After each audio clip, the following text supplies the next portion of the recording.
తండ్రి అయినటువంటి దేవుణ్ణి ఆత్మతోనూ సత్యముతోనూ ఆరాధించడానికి సకాలంలో చేరి వచ్చిన ప్రియులందరికీ శుభాలు వందనాలు తెలియజేస్తున్నాను. ప్రియమైనటువంటి దేవుని వాళ్ళగా దేవుడు మన మీద చూపించినటువంటి ప్రేమకు నిదర్శనంగా ఈరోజు మనం అందరం సజీవుల లెక్కలో ఉంచి ఆయన గణపరచడానికి, ఆయన మహింపరచడానికి దేవుని యొక్క మాటలను మరొకసారి మన జీవితంలో అన్వయించుకోవడానికి,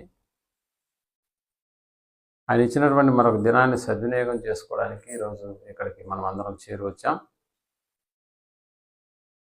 దేవుని యొక్క వాక్యాన్ని అంశాల రూపంలో మనం ఆలోచించి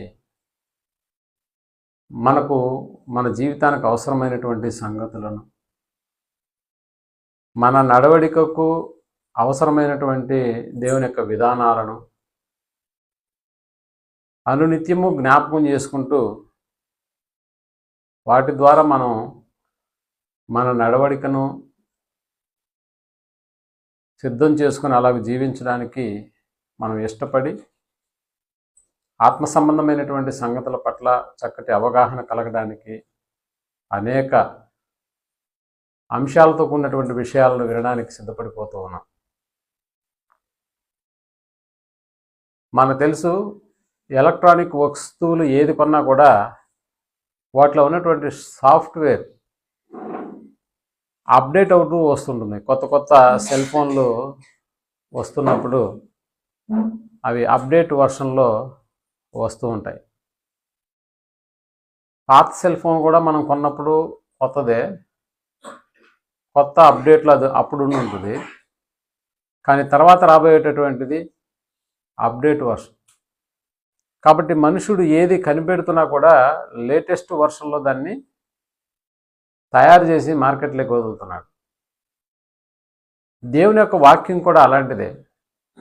ఎప్పుడు మనం వింటున్నా కూడా ఏదో ఒక కొత్త సంగతి అప్డేట్ అవుతూ మన యొక్క మనసులను తాగుతూ ఉంటుంది.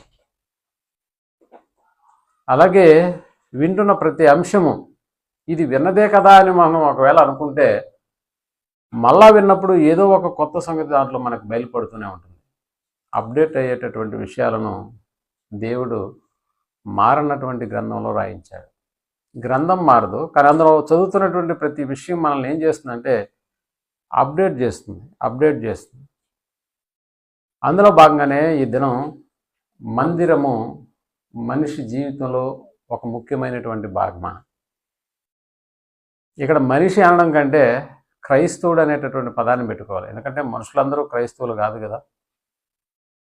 క్రైస్తవుడి జీవితంలో మందిరం అనేటటువంటిది ఒక ముఖ్యమైనటువంటి భాగమా అన్న ఈ అంశాన్ని అనేక వాక్యాల ద్వారా మనం పరిశీలన చేసినప్పుడు ఒక చక్కటి అవగాహన మనకు ఏర్పడుతుందన్న సంగతిని మనం జ్ఞాపకం చేసుకుంటే ఈ సంగతిని మనం ఆలోచన చేసి ముందుకు వెళ్ళొచ్చు.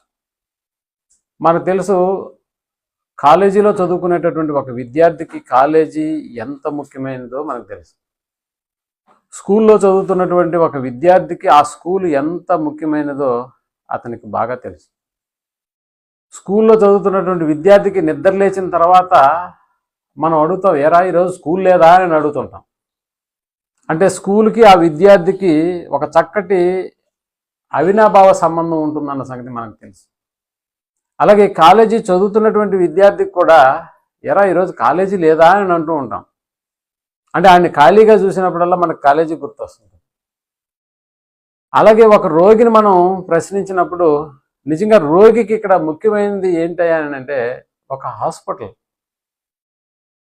నీకు పలానా రోగం ఉండాలి కదా, ఏం హాస్పిటల్కి వెళ్ళలేదా ఈ నెలలో అంటే వెళ్ళాను, చెకప్లు చేయించుకున్నాను, మందులు రాయించారు, అవి వాడుతున్నాను. ఇలాంటి పదాలు మనకు కనిపిస్తూ ఉంటాయి. అలాగే ఒక కుటుంబానికి నిత్యావసరమైనటువంటి వస్తువులు ఎంత అవసరమో, ఒక విద్యార్థికి కాలేజీ స్కూలు ఎంత అవసరమో, ఒక రోగికి హాస్పిటల్ ఎంత అవసరమో, ఒక క్రైస్తవుడికి కూడా మందిరం అనేటటువంటిది అంతే అవసరమై ఉంది. ఒక క్రైస్తవుడికి మందిరం అనేటటువంటిది కూడా అంతే అవసరము. నిజంగా ఏదో మందిరం అనగానే అప్పుడప్పుడు వెళ్ళి టైం ఉంటే వెళ్ళేది, టైం లేకపోతే ఆగిపోయేది, ఇంట్లో ఉండేటటువంటిది అనేది కాదు. నిజంగా ప్రియమైనటువంటి వాళ్ళరా, ఏదో టైంపాస్కి వెళ్ళాము వచ్చాము అనేటటువంటి ఆ విధానం వేరుగా ఉంటుంది. అలా కాకుండా మందిరం అనగానే ఒక బాధ్యతతో మన యొక్క నడవడిక దాని వైపు నడవాలన్న సంగతిని మనం జ్ఞాపకం చేసుకోవాలి. అంటే మన జీవితంలో మందిరం అనేటటువంటిది ఒక భాగమైపోవాలి ప్రియమైనటువంటి వాళ్ళు. ఎందుకు దేవుడు మందిరాన్ని మనిషి జీవితంలో భాగం చేశాడంటే, రక్షణ పొందినటువంటి మనమందరం రక్షణ పొందిన తర్వాత మందిరానికి రావాల్సినది అనేటటువంటి విషయం మనకు బాగా తెలుసు. ఎందుకయ్యా రక్షణ పొందిన తర్వాత మందిరానికి రావాలి అని అంటే, మందిరానికి రావాల్సిన మొదలుకొని ఎలా దేవునితో మన యొక్క అనుబంధం ముడివేసుకుంటుందో మనం ఆలోచించగలిగితే, మనం కూడా చూడండి, మన పిల్లల్ని అప్పుడప్పుడు వీడు స్కూల్లో ఉంటే సరిగా చదవట్లేదు అని తీసుకెళ్ళి ఎక్కడేస్తామంటే హాస్టల్లో వదిలేస్తాం. హాస్టల్లోకి వెళ్ళిన తర్వాత ఆడికి ఆ హాస్టల్ జీవితం కొత్తలో ఎలాగుంటుందంటే కొంచెం ఇబ్బందిగా అనిపిస్తుంది. కొత్తలో కొంచెం ఇబ్బంది అనిపించిన ఆ తర్వాత హాస్టల్లో ఉన్నటువంటి ఆ స్నేహితుల యొక్క ప్రభావం వల్ల ఆడు ఇంటికి రావడానికి కూడా ఇష్టపడ్డాడు. నన్ను 2వ తరగతిలో తీసుకెళ్ళి మా అమ్మ వాళ్ళు ఒక గవర్నమెంట్ హాస్టల్లో వేసినప్పుడు దాదాపు 10వ తరగతి వరకు దాదాపు 9 ఏళ్ళ హాస్టల్ జీవితం గడిపినటువంటి నేను ఆ స్నేహితులను వదిలి రాలేకపోయేవాడిని. ఏదైనా ఆదివారం పూట కూడా నాతో పాటు చదువుకునే వాళ్ళందరూ ఇళ్ళకి వెళ్ళిపోయేవాళ్ళు. కానీ నేను మాత్రం ఇంటికి రావడానికి కష్టపడేవాడిని. ఎందుకంటే ఇంటికాడ స్నేహితులు పెద్దగా ఉండరు, పెద్దగా టైంపాస్ కాదు. అదేదో హాస్టల్లోనే ఉంటే వాళ్ళతో గడిపేటటువంటి అలాంటి భాగ్యం ఉండేది అనేటటువంటి విధానంతో ఇంటికి వచ్చేటటువంటి, ఒకవేళ వచ్చినటువంటి పని చూసుకుని మళ్ళీ వెళ్ళిపోయేటటువంటి వాడు. చదువుతున్నటువంటి దినాల్లో అయితే పాఠశాలలో సంవత్సరం మొత్తం మీద 1 రోజు, 1.5 రోజు, 2 రోజులు నా సీఎల్ ఉండేటట్టు. అందుకని స్టూడెంట్ నెంబర్ 1గా ఆ రోజుల్లో కూడా నాకు పేరు ఉండేది. అటు చదువులో కావచ్చు, ఇటు ఆటల్లో కావచ్చు, ఇటు ప్రజెంట్లో కావచ్చు. అంటే ఎంత ముఖ్యమైనదిగా ఆ విద్యార్థి ఆ యొక్క స్కూలును, ఒక రోగి హాస్పిటల్ను, ఒక నిత్యావసరమైనటువంటి వస్తువులు ఒక కుటుంబానికి ఎంత అవసరమో క్రైస్తవుడు అనేటటువంటి మనకు కూడా మందిరం అనేటటువంటి మన జీవితంలో ఒక భాగమైపోవాలి. ఎందుకనంటే నూతనంగా తిరిగి జన్మించినటువంటి మనలను దేవుడు ఎక్కడ చేరుస్తున్నాడంటే మందిరంలో చేరుస్తున్నాడు, సంఘంలో చేర్చుతున్నాడు. కాబట్టి చేర్చబడినటువంటి మన చుట్టూ మనలాంటి వాళ్ళే అనేక మంది ఉంటారన్న సంగతి మనం జ్ఞాపకం చేసుకోవాలి. రక్షణ పొందిన తర్వాత మందిరానికి రావాల్సినది మొదలుకొని ఎందుకు రావాలయ్యా అంటే, ఇదిగో దేవునితో మన యొక్క బాంధవ్యాలన్నీ పెంపొందించుకోవడానికి. నిజంగా ఒకప్పుడు, ఇప్పుడు మందిరం అని అంటే మనకు తెలుసు, మనమే దేవుని యొక్క ఆలయం అన్న సంగతి మనకు తెలుసు. కానీ ఒకప్పుడు ఇలాంటి పరిస్థితి పాత నిబంధన గ్రంథంలో ఉన్నటువంటి వాళ్ళకి తెలుసా అంటే లేదు. వాళ్ళు మందిరం అనగానే వాళ్ళ యొక్క దృష్టి దేని మీద వెళుతుందని అంటే సొలొమోను కట్టించినటువంటి దేవాలయం. అంటే దాని కొరకు ఎంత కష్టపడ్డాడో, అటు దావీదు దగ్గర నుంచి సొలొమోను వరకు దాన్ని కట్టించినప్పుడు వారు సేకరించినటువంటి వస్తువులు, దాని యొక్క నిర్మాణం జరిగించినటువంటి ఆ పనులు, ఎంత ప్రపంచంలో దానికి మించినటువంటి దేవాలయం లేదన్నట్టుగా వారు నిర్మాణ యొక్క రీతి, దాని యొక్క ఓపెనింగ్స్, ఇవన్నీ మనకు తెలుసు. దేవుడు అంటున్నాడు, సొలొమోను, నేను నివసించడానికి నా కొరకు ఎలాంటి మందిరాన్ని కట్టిస్తావు? నా మెజర్మెంట్స్ నీకు తెలుసు కదా, ఆకాశము నా సింహాసనము, భూమి నా పాదపీఠము, నేను నివసించడానికి ఏ మందిరం కట్టిస్తావు నాకు అన్నప్పుడు, అయ్యా నిన్ను మందిరాన్ని కట్టించి ఆ మందిరంలో నిన్ను ఇమ్మర్చగలిగేటటువంటి గొప్పవాడిని కాదు. ఎవడైనా ఆ మందిరంలోకి వచ్చి తన యొక్క బాధలు ఇబ్బందులను నీకు చెప్పుకుంటే ఆడివైపు నీ కనులు వాడిని చూసి వాడు కోరుకున్నటువంటి వాటి విషయంలో వానికి నెమ్మది కలిగించు. అందుకోసమే ఈ మందిర నిర్మాణం జరుగుతుందే తప్ప ఏదో నిన్ను తీసుకొచ్చి ఈ మందిరంలో బంధించాలన్నది నా ఉద్దేశం కాదనేటటువంటి మాటలు మనకు అర్థమవుతుంది. ఒకసారి దావీదు గారు కూడా ఇలాంటి మందిరాన్ని ఉద్దేశించి ఎలాంటి మాటలు మాట్లాడాడో ఒకసారి మనం కీర్తనల గ్రంథము 122వ అధ్యాయము మొదటి వచనాన్ని మనం ఆలోచించగలిగితే, కీర్తనల గ్రంథము 122వ అధ్యాయము మొదటి వచనాన్ని మనం ఆలోచన చేసినప్పుడు, అదిగో యెహోవా మందిరమునకు వెళ్ళుదమని జనులు నాతో అనినప్పుడు నేను సంతోషించి తిని. ఏమొదినా ఈరోజు ఆదివారం కదా చర్చికి పోవట్లేదా అని అంటే అప్పుడు మనకు ఒక కథ ఉంటుంది. ప్రతి వారం ఎవరు పోతారు లేదని, ఈ వారం మా అన్నయ్య దూరపు అన్నయ్య ఈరోజు వచ్చినాడు కాబట్టి నేను రావట్లేదు. అన్ని 6 దినాలు నాకు బాగుంది, కానీ ఈ రోజే ఏమొచ్చింది, బాగలేకుండా వచ్చింది. కాబట్టి ఎలాంటి నెపాలు చెప్తుంటామో ఈ రోజుల్లో మనకు తెలుసు. బట్ దావీదు అంటున్నాడు, యెహోవా మందిరమునకు, రాజుగారు ఈరోజు మనం దేవాలయానికి వెళ్ళాలి అన్నప్పుడు, అవునా, ఎన్ని గంటలకు వెళ్దాం, ఎప్పుడు వెళ్దాం అన్న ఆలోచనతో నిజంగా ఎంతటి ఆనందాన్ని ఆయన పొందుతున్నాడో మీరు ఆలోచన చేయండి. యెహోవా మందిరమునకు వెళ్ళుదమని జనులు నాతో అనినప్పుడు నేను సంతోషించి తిని. మీరు ఆలోచన చేయండి, ఒక రాజు సంతోషపడడానికి కావలసినటువంటివి ఎన్ని ఉంటాయో మీరు ఆలోచన చేయండి. ఒక రాజు సంతోషపడడానికి ఎన్ని ఉంటాయి, ఆయన ముందు ఎన్ని ఉంటాయో మీరు ఆలోచన చేయండి. ఆయన సంతోషపరిచేదానికి కావలసినటువంటి వస్తువులు ఉండవా? ఆయన సంతోషపరచడానికి కావలసినటువంటి ఆహార పదార్థాలు ఆయనకు ఉండవా?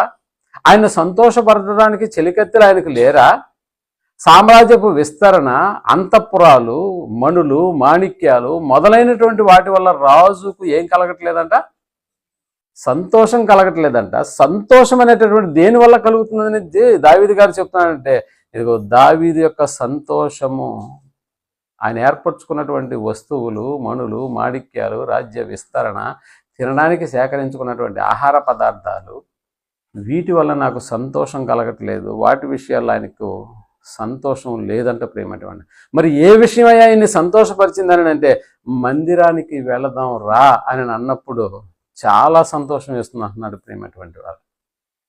జనులు నాతో మందిరానికి పోదాం రా అని అన్నప్పుడు నేను సంతోషించి తిని అన్న పదం నిజంగా రక్షణ తర్వాత మనలను మందిర సహవాసంలోనికి పంపుతున్నాడా తండ్రి అయినటువంటి దేవుడు అని అంటే, అవును, రక్షణ తర్వాత మనకి అలవాటు కావలసినటువంటి ఆ యొక్క సన్నిహిత సంబంధమైనటువంటి ఒక జనాంగం అనేటటువంటి దాన్ని మనం దృష్టిలో ఉంచుకున్నప్పుడు నిజంగా ముందుగా మందిరానికి వెళ్ళాలనేటటువంటి ఆలోచన ఎక్కడి నుంచి కలగాలంటే కుటుంబంలో కలగాలి ప్రేమటువంటి వాడు. మందిరానికి వెళ్ళడం అనేటటువంటిది పరలోకపు తండ్రిని కూడా సంతోష పెట్టేటటువంటి మాటేనా? ఒక రాజు దావీదు గారికి ఇంత సంతోషం వేసినప్పుడు మందిరంలోకి, మనల్ని రక్షణలోకి పొందిన తర్వాత మందిరానికి వెళ్ళడం అనేటటువంటి ఈ అలవాటు ఆ సహవాసంలో చేర్చినటువంటి ఆ తండ్రికి నిజంగా ఈ సహవాసంలో ఈరోజు నేను వెళ్ళిపోతున్నాను అనేటటువంటి ఈ ఆలోచన ఒకనాడు రాజు అయినటువంటి దావీదుని ఎలా సంతోషపరిచిందో, రేపు కన్న తండ్రిని ఆరాధించేటటువంటి దినం కాబట్టి ముందుగానే దాని కొరకు సిద్ధపడాలి అనేటటువంటి ఈ ఆలోచన నేడు మనలో వచ్చినప్పుడు పరలోకపు తండ్రి కూడా మనల్ని బట్టి సంతోషిస్తాడా? మనల్ని బట్టి సంతోషిస్తాడా అని అంటే నిజంగా మనల్ని బట్టి సంతోషిస్తాడు ప్రేమటువంటి వాళ్ళు. నిజంగా ఒక శనివారం రోజునే మనం రేపటి దినాన్ని గురించి దేవుని మాటలు అక్కడికి వెళ్ళి వినాలి, ఆయన సన్నిధిలో నేను ఉండాలి, ఆయన ఆలోచనలు నా హృదయాల్లో నిజంగా అవి వినిపించినప్పుడల్లా ఆ హృదయాలకు సంబంధించినటువంటి ఈ ఆనందాన్ని నేను పొందాలి అని అనుకున్న నీ ఆలోచన వెనుకాల దేవుని యొక్క సంతోషం నీకు కనబడుతుందా? ఎలాగైనా మందిరానికి వెళ్ళిపోవాలి. ఈనాడు మనకు తెలుసు మందిరం అని అంటే మనమే. కానీ మందిరం అన్న పదం ఈరోజు మనకి ఎలా ఉపయోగపడుతుందని అంటే, ఇదిగో ఆలయాలుగా ఉన్నటువంటి మనం అందరము కూడుకునేటటువంటి ఒక స్థలము. క్రొత్త నిబంధనలో కూడా మనం ఆలోచించగలిగితే నిజంగా రక్షణలోకి వచ్చిన తర్వాత మనుషుల యొక్క ఆ యొక్క స్థితి ఎలా మారిపోయింది నూతన నిబంధన గ్రంథంలోకి వెళ్ళి మనం ఆలోచించగలిగితే, ఒకసారి అపోస్తలుల కార్యగ్రంథం 2వ అధ్యాయము 46వ వచనాన్ని మనం ఆలోచించగలిగితే, అపోస్తలుల కార్యగ్రంథము 2వ అధ్యాయము 46వ వచనాన్ని మనం ఆలోచించగలిగితే, క్రొత్త నిబంధనలో నిజంగా దేవుడు రాయించినటువంటి ఈ మాట మనకి జ్ఞాపకం చేసుకోవాలి. వారు ఏకమనస్కులై, ఎవరు వాళ్ళు? ఈ తరము వారికి వేరే రక్షణ పొందినటువంటి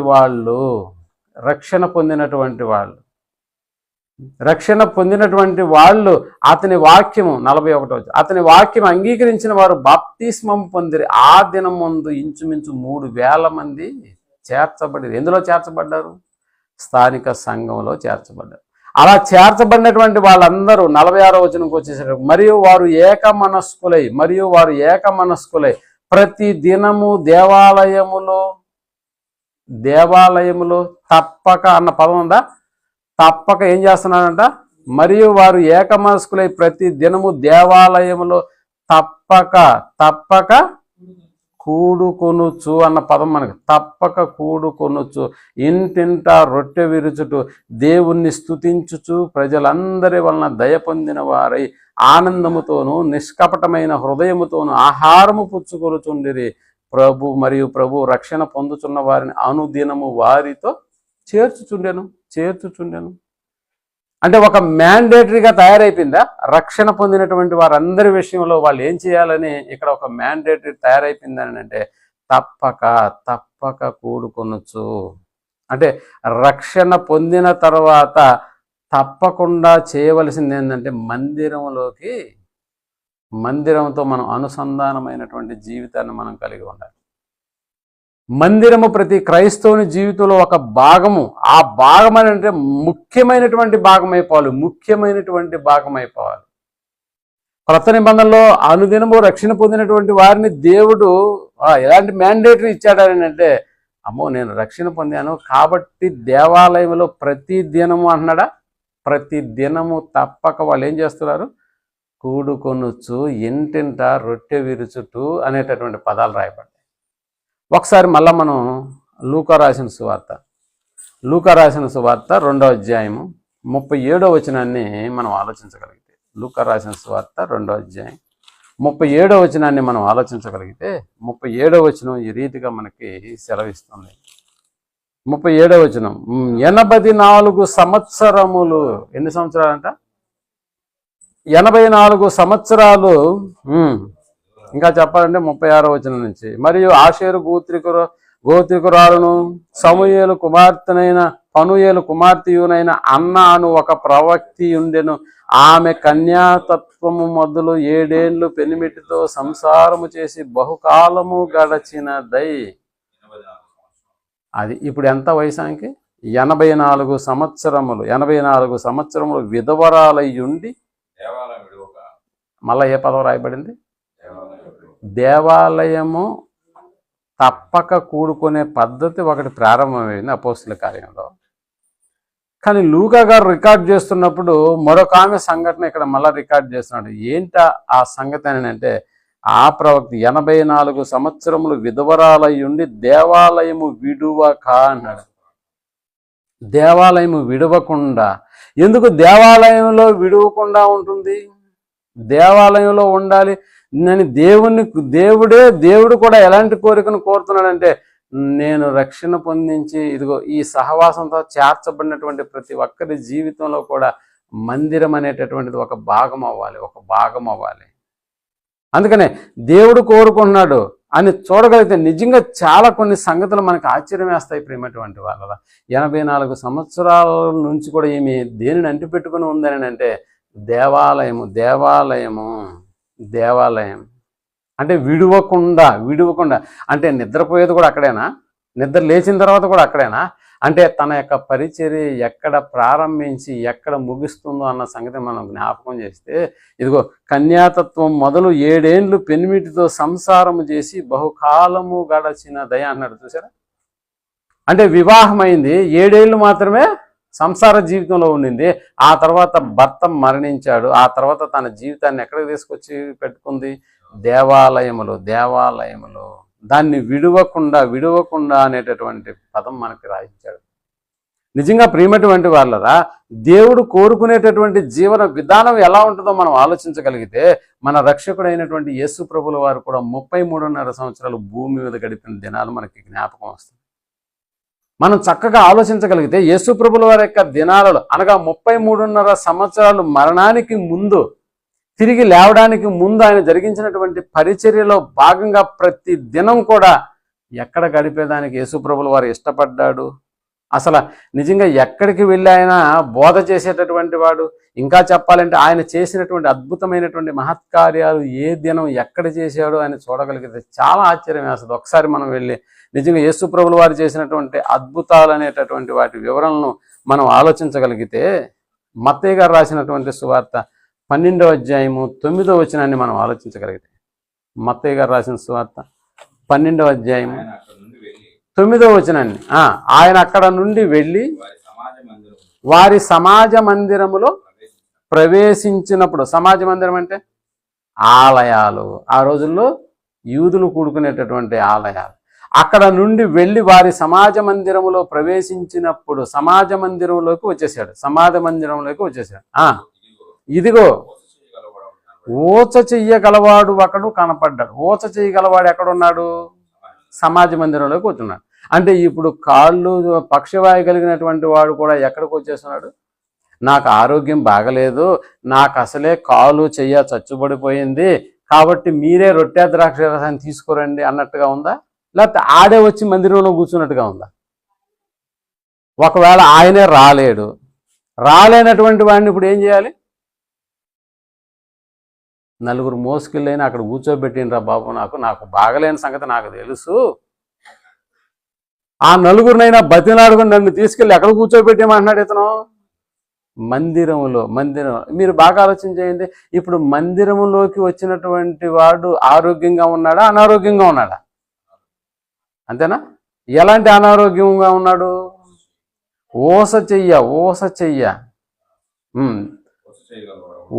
చెయ్యగలవాడు ఒకడు కనబడెను. వారు ఆయన మీద నేరము మోపవలెనని విశ్రాంతి దినమున. అదిగో విశ్రాంతి దినము అంటే ఆ రోజుల్లో విశ్రాంతి దినము శనివారము, ఈ రోజుల్లో విశ్రాంతి దినము ఆదివారం. ఇప్పుడు ఆదివారం రోజు మనం దేనితో ముడిపెట్టి మన జీవితాలు బ్రతకాలని దేవుడు కోరుకుంటున్నాడంటే మందిరముతో. అంటే నువ్వు కలిసి సమూహంగా ఏర్పడేటటువంటి ఆ సమూహంలో ఇప్పుడు నువ్వు నేను కూడా ఉండాలి అన్నది ఒక మ్యాండేటరీ. కొత్త నిబంధన క్రైస్తవులకు ఎప్పుడైతే రక్షణ పొందిన తర్వాత ఈ మ్యాండేట్ అనేటటువంటిది వాళ్ళ జీవితాలకు అప్లై చేసుకుంటే తప్ప, ఈరోజు బాగలేదు కాబట్టి నేను ఏం చేయొచ్చు? ఇంటికాడ ఉండిపోవచ్చు. కానీ ఊస చేయగలిగినటువంటి వాడు ఒకడు కూడా ఇప్పుడు ఎక్కడికి వచ్చి కూర్చున్నాడు అంటే విశ్రాంతి దినాన ఎక్కడికి వచ్చి కూర్చున్నాడు? మందిరంలోకి వచ్చి కూర్చున్నాడు. మందిరంలోనికి వచ్చి ఊస చేయ విశ్రాంతి దినము నాడుకు వచ్చి కూర్చున్నాడు. ఒకసారి 35వ వచనం 9వ అధ్యాయంలో, మత్తయి రాసిన సువార్త 9వ అధ్యాయము 35వ వచనాన్ని మనం ఆలోచించగలిగితే 35వ వచనం ఈ రీతిగా మనకి సమాధానం. యేసు వారి సమాజ మందిరములలో బోధించుచు. ఎక్కడంట? సమాజ మందిరముల్లో యేసు ప్రభువు వారు ఏం చేస్తున్నారు? సమాజ మందిరంలో ఎప్పుడు బోధిస్తాడు చెప్పండి? మనకు ఆ బోధ ఎప్పుడు జరుగుతుంది? ఈ మందిరంలో, అంతేనా? లేదంటే బైబిల్ తరగతి జరిగితే ఆదివారం అన్నా దేవుని యొక్క వాక్యం వినిపించబడుతుంది, లేకపోతే ఇంకేదైనా సందర్భం వచ్చినప్పుడు ఇక్కడ జరిగించబడుతుంది. కానీ యేసు ప్రభుల వారు సమాజ మందిరముల్లో బోధించుచు, రాజ్య సువార్త ప్రకటించుచు, ప్రతి విధమైన రోగమును, ప్రతి విధమైన వ్యాధిని స్వస్థపరచుచు, సమస్త పట్టణముల యందును గ్రామముల యందును సంచారము చేసెను. ఇప్పుడు మీరు ఆలోచన చేయండి. ఎప్పుడైతే సమాజ మందిరాల్లో బోధించడానికి యేసు ప్రభుల వారు ఆ ప్రాంతాలకు వెళ్తున్నాడో, ఇప్పుడు సమాజ మందిరానికి వచ్చేటటువంటి వాళ్ళ యొక్క ఆరోగ్య పరిస్థితి ఎలాగుంది? రోగంతో ఉన్నారా, ఆరోగ్యంగా ఉన్నారా? ఏం చెప్పేది యేసు ప్రభుల ఈ సందర్భం రాసినప్పుడు. అంటే అనారోగ్యంతో ఉన్న ప్రతి ఒక్కడు ఇప్పుడు ఎక్కడికి వచ్చేవాడంట? ఇప్పుడు మనకు కూడా అనారోగ్యం వచ్చింది. ఈరోజు ఎక్కడికి వెళ్తాం చెప్పండి? మందిరానికి వెళ్ళిపోదామన్న ఆలోచన ఎవరికన్నా వస్తుందా? మందిరానికి వెళ్ళిపోయి అక్కడ కూర్చునేద్దాము, దేవుడే మనల్ని బాగు చేస్తాడు అనేటటువంటి ఆలోచన ఎవరికన్నా ఉందండి? చిన్న తలనొప్పి వచ్చినా కూడా ఏమైపోతామో తెలుసా? ఎక్కడ ఆగిపోతాం? మందిరానికి వచ్చి ఆగిపోం, ఇంటి దగ్గరే ఆగిపోతాం. ఏ రోజున నీకు అర్థమవుతుందా మందిరం అనేటటువంటిది ఎంత ప్రశస్తమైనటువంటిదో? మందిరానికి వచ్చేటటువంటి వాళ్ళ యొక్క మనస్సు దేవుడు ఎప్పుడు కూడా ఆలోచన చేస్తూ ఉంటాడు. వారికి కావలసినటువంటి ఏ నష్టమైనా, ఏ కష్టమైనా, ఇదిగో దేవుడు అనేటటువంటి నన్ను ప్రేమించి నువ్వు ఇంత దూరం అనారోగ్యమైన ఇక్కడికి వచ్చావు కాబట్టి అక్కడికి వచ్చినటువంటి వారి విషయంలో యేసు ప్రభుల వారు జరిగిస్తున్నది ఏంటో తెలుసా? ప్రతి విధమైన రోగమును, ప్రతి విధమైన వ్యాధిని స్వస్థపరుచుచు అన్నాడు. ప్రతి విధమైనటువంటి రోగం కలిగినటువంటి వాడు హాస్పిటల్కి పోవడం కాదు, కానీ విశ్రాంతి దినం రాగానే మనం ఎక్కడికి వెళ్ళిపోవాలి? ఇప్పుడు అసలు ఆలోచన చూడండి ఎలాగుందో. విశ్రాంతి దినం రాగానే మనం ఇప్పుడు ఎక్కడికి వెళ్ళిపోతే మన రోగం బాగైపోతుంది, మన కష్టం తీరిపోతుంది, మన నష్టం పూడిపోతుంది అన్న ఆలోచన ఎవరికి కలుగుతుంది ప్రియమైనటువంటి వాళ్ళరా? ఈరోజు ఎవరికి కలుగుతుంది? ఓ చిన్న అనారోగ్యం వస్తే చాలు ఏమైపోతున్నాం అని అంటే ఇంటి దగ్గరే ఆగిపోతున్నాం. సమాజ మందిరంలో మరి ముఖ్యంగా విశ్రాంతి దినమున యేసు ప్రభువు వారు ఏం చేశాడయ్యా అని అంటే రోగులను స్వస్థపరుస్తున్నాడు.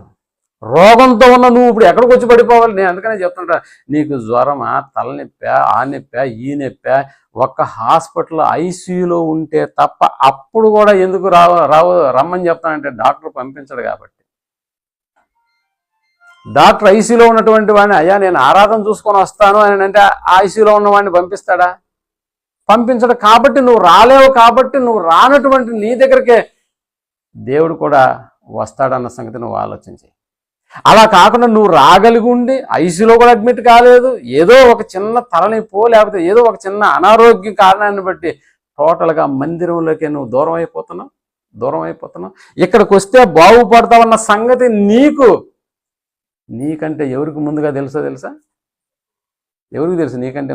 ఇక్కడికి వచ్చిన నువ్వు సమస్యతో వస్తావా, ఇక్కడికి వచ్చిన నువ్వు అనారోగ్యంతో వస్తావా, లేకపోతే ఇంకొక రకమైనటువంటి రోగంతో వస్తావా? ఇక్కడికి వస్తే ఆ రోగం పోతుందన్న సంగతి నీకంటే ముందుగా ఎవరికి తెలుసా? అపవాదికి తెలుసు. కాబట్టి నిన్ను ఎలా ఆపాలన్న సంగతిని గురించి వాడు ఆలోచన చేసి ముందుగానే ఈరోజు తలనొప్పి కదా ఎలా పోతావు,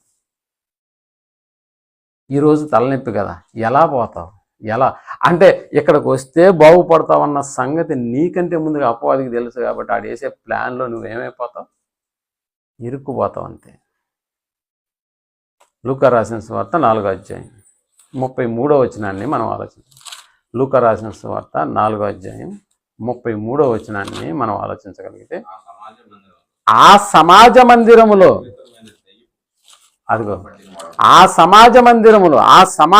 ఇక్కడ సమాజ మందిరం అంటే వాళ్ళు కూడుకునేటటువంటి స్థలం. మరి అక్కడికి ఎవడు వచ్చినాడంట? అదిగో ఆ సమాజ మందిరములో అపవిత్రమైన దయ్యపు ఆత్మ పట్టిన వాడు ఒకడు ఉండెను. అంటే ఈడు ఎక్కడుండాలి నిజంగా? అంతే కదా, ఎక్కడో సమాధుల్లో తిరుగుతూ ఉండాలి. కానీ వీడిని తీసుకొచ్చి ఎక్కడ పెట్టేస్తున్నారు? మందిరానికి బద నీకు పట్టిన దయ్యాన్ని వదలగొట్టకపోతే అప్పుడు అడుగు అన్నట్టుగా తీసుకొచ్చి పెట్టేసినారా వాడిని. నీకు పట్టిన దయ్యాన్ని వదిలించడానికి ఒక్కటే ఒక మార్గం, అదే మందిరము. ఆడికి వెళ్ళిపా. నిజంగా ఆడు మందిరానికి అపవిత్రాత్మ పట్టిన దయ్యాన్ని పట్టినటువంటి ఒకరిని తీసుకురావడం ఎంత కష్టమో మీకు తెలుసు. అయినా కూడా ఆడి సన్నిహితులు లేకపోతే ఆడి రక్త సంబంధులు ఎలా ఆలోచన చేసి వాడిని తీసుకొచ్చి పెట్టేశారు అక్కడ. ఇక్కడికి వస్తే ఏమైపోతుంది? ఆడు నయం అవుతాడు. కాబట్టి ఇక్కడ వాడికి కలిగినటువంటి ఈ అపవిత్రాత్మ ఆ ఆత్మ దయ్యపు ఆత్మ పట్టిన వాడు ఒకడు ఉండెను. వాడు నజరేయుడైన యేసు మాతో నీకేమి, మమ్మల్ని నశింపజేయ వచ్చితివా, నీవెవడవో నేను ఎరుగుదును, నీవు దేవుని పరిశుద్ధుడు అని బిగ్గరగా కేకలు వేసిన. అందుకు యేసు ఊరకుండుమో, ఇతన్ని వదలి పొమ్మని వాడిని గద్దింపగా దయ్యము వానిని వారి మధ్యన పడద్రోసి వానికి ఏ హానియు చేయక వదిలిపోయాను. ఇప్పుడు వీడి దయ్యం పట్టిన వాడు ఎక్కడో సమాధిలో ఉన్నాడు అనుకో, ఇలాంటి కార్యక్రమం జరుగుతుందా? మీరు బాగా ఆలోచించండి. దయ్యం పట్టినటువంటి వాడు ఎక్కడో సమాధిలో ఉన్నాడు అని అనుకుంటే నిజంగా ఒకవేళ యేసు ప్రభువులో అటు పక్క వెళితే తప్ప వీడికి నయం అవుతుందా? లేదు. అందుకని యేసు ప్రభువుల వారికి ఉన్న వాడికి ఏంటంటే సమాజ మందిరంలోకి వెళ్ళడం. సమాజ మందిరంలోకి వెళ్ళిన తర్వాత ఆ సమాజ మందిరంలో ఉన్నటువంటి ప్రజలను ఆయన గమనిస్తున్నాడు. రోగులు ఎవరైనా ఉన్నారా? ప్రార్థన చేసి బాగు చేస్తాడు. అపవిత్రాత్మ పట్టిన వాళ్ళు ఎవరైనా ఉన్నారా? ప్రార్థన చేసి బాగు చేస్తున్నాడు. ఊస చేయగలిగినటువంటి వాడు ఉన్నాడా? ప్రార్థన ఎక్కడ జరుగుతున్నాయి ఈ కార్యక్రమాలన్నీ? ఎక్కడ జరుగుతున్నాయండి? మందిరంలో జరుగుతున్నాయి. మందిరంలో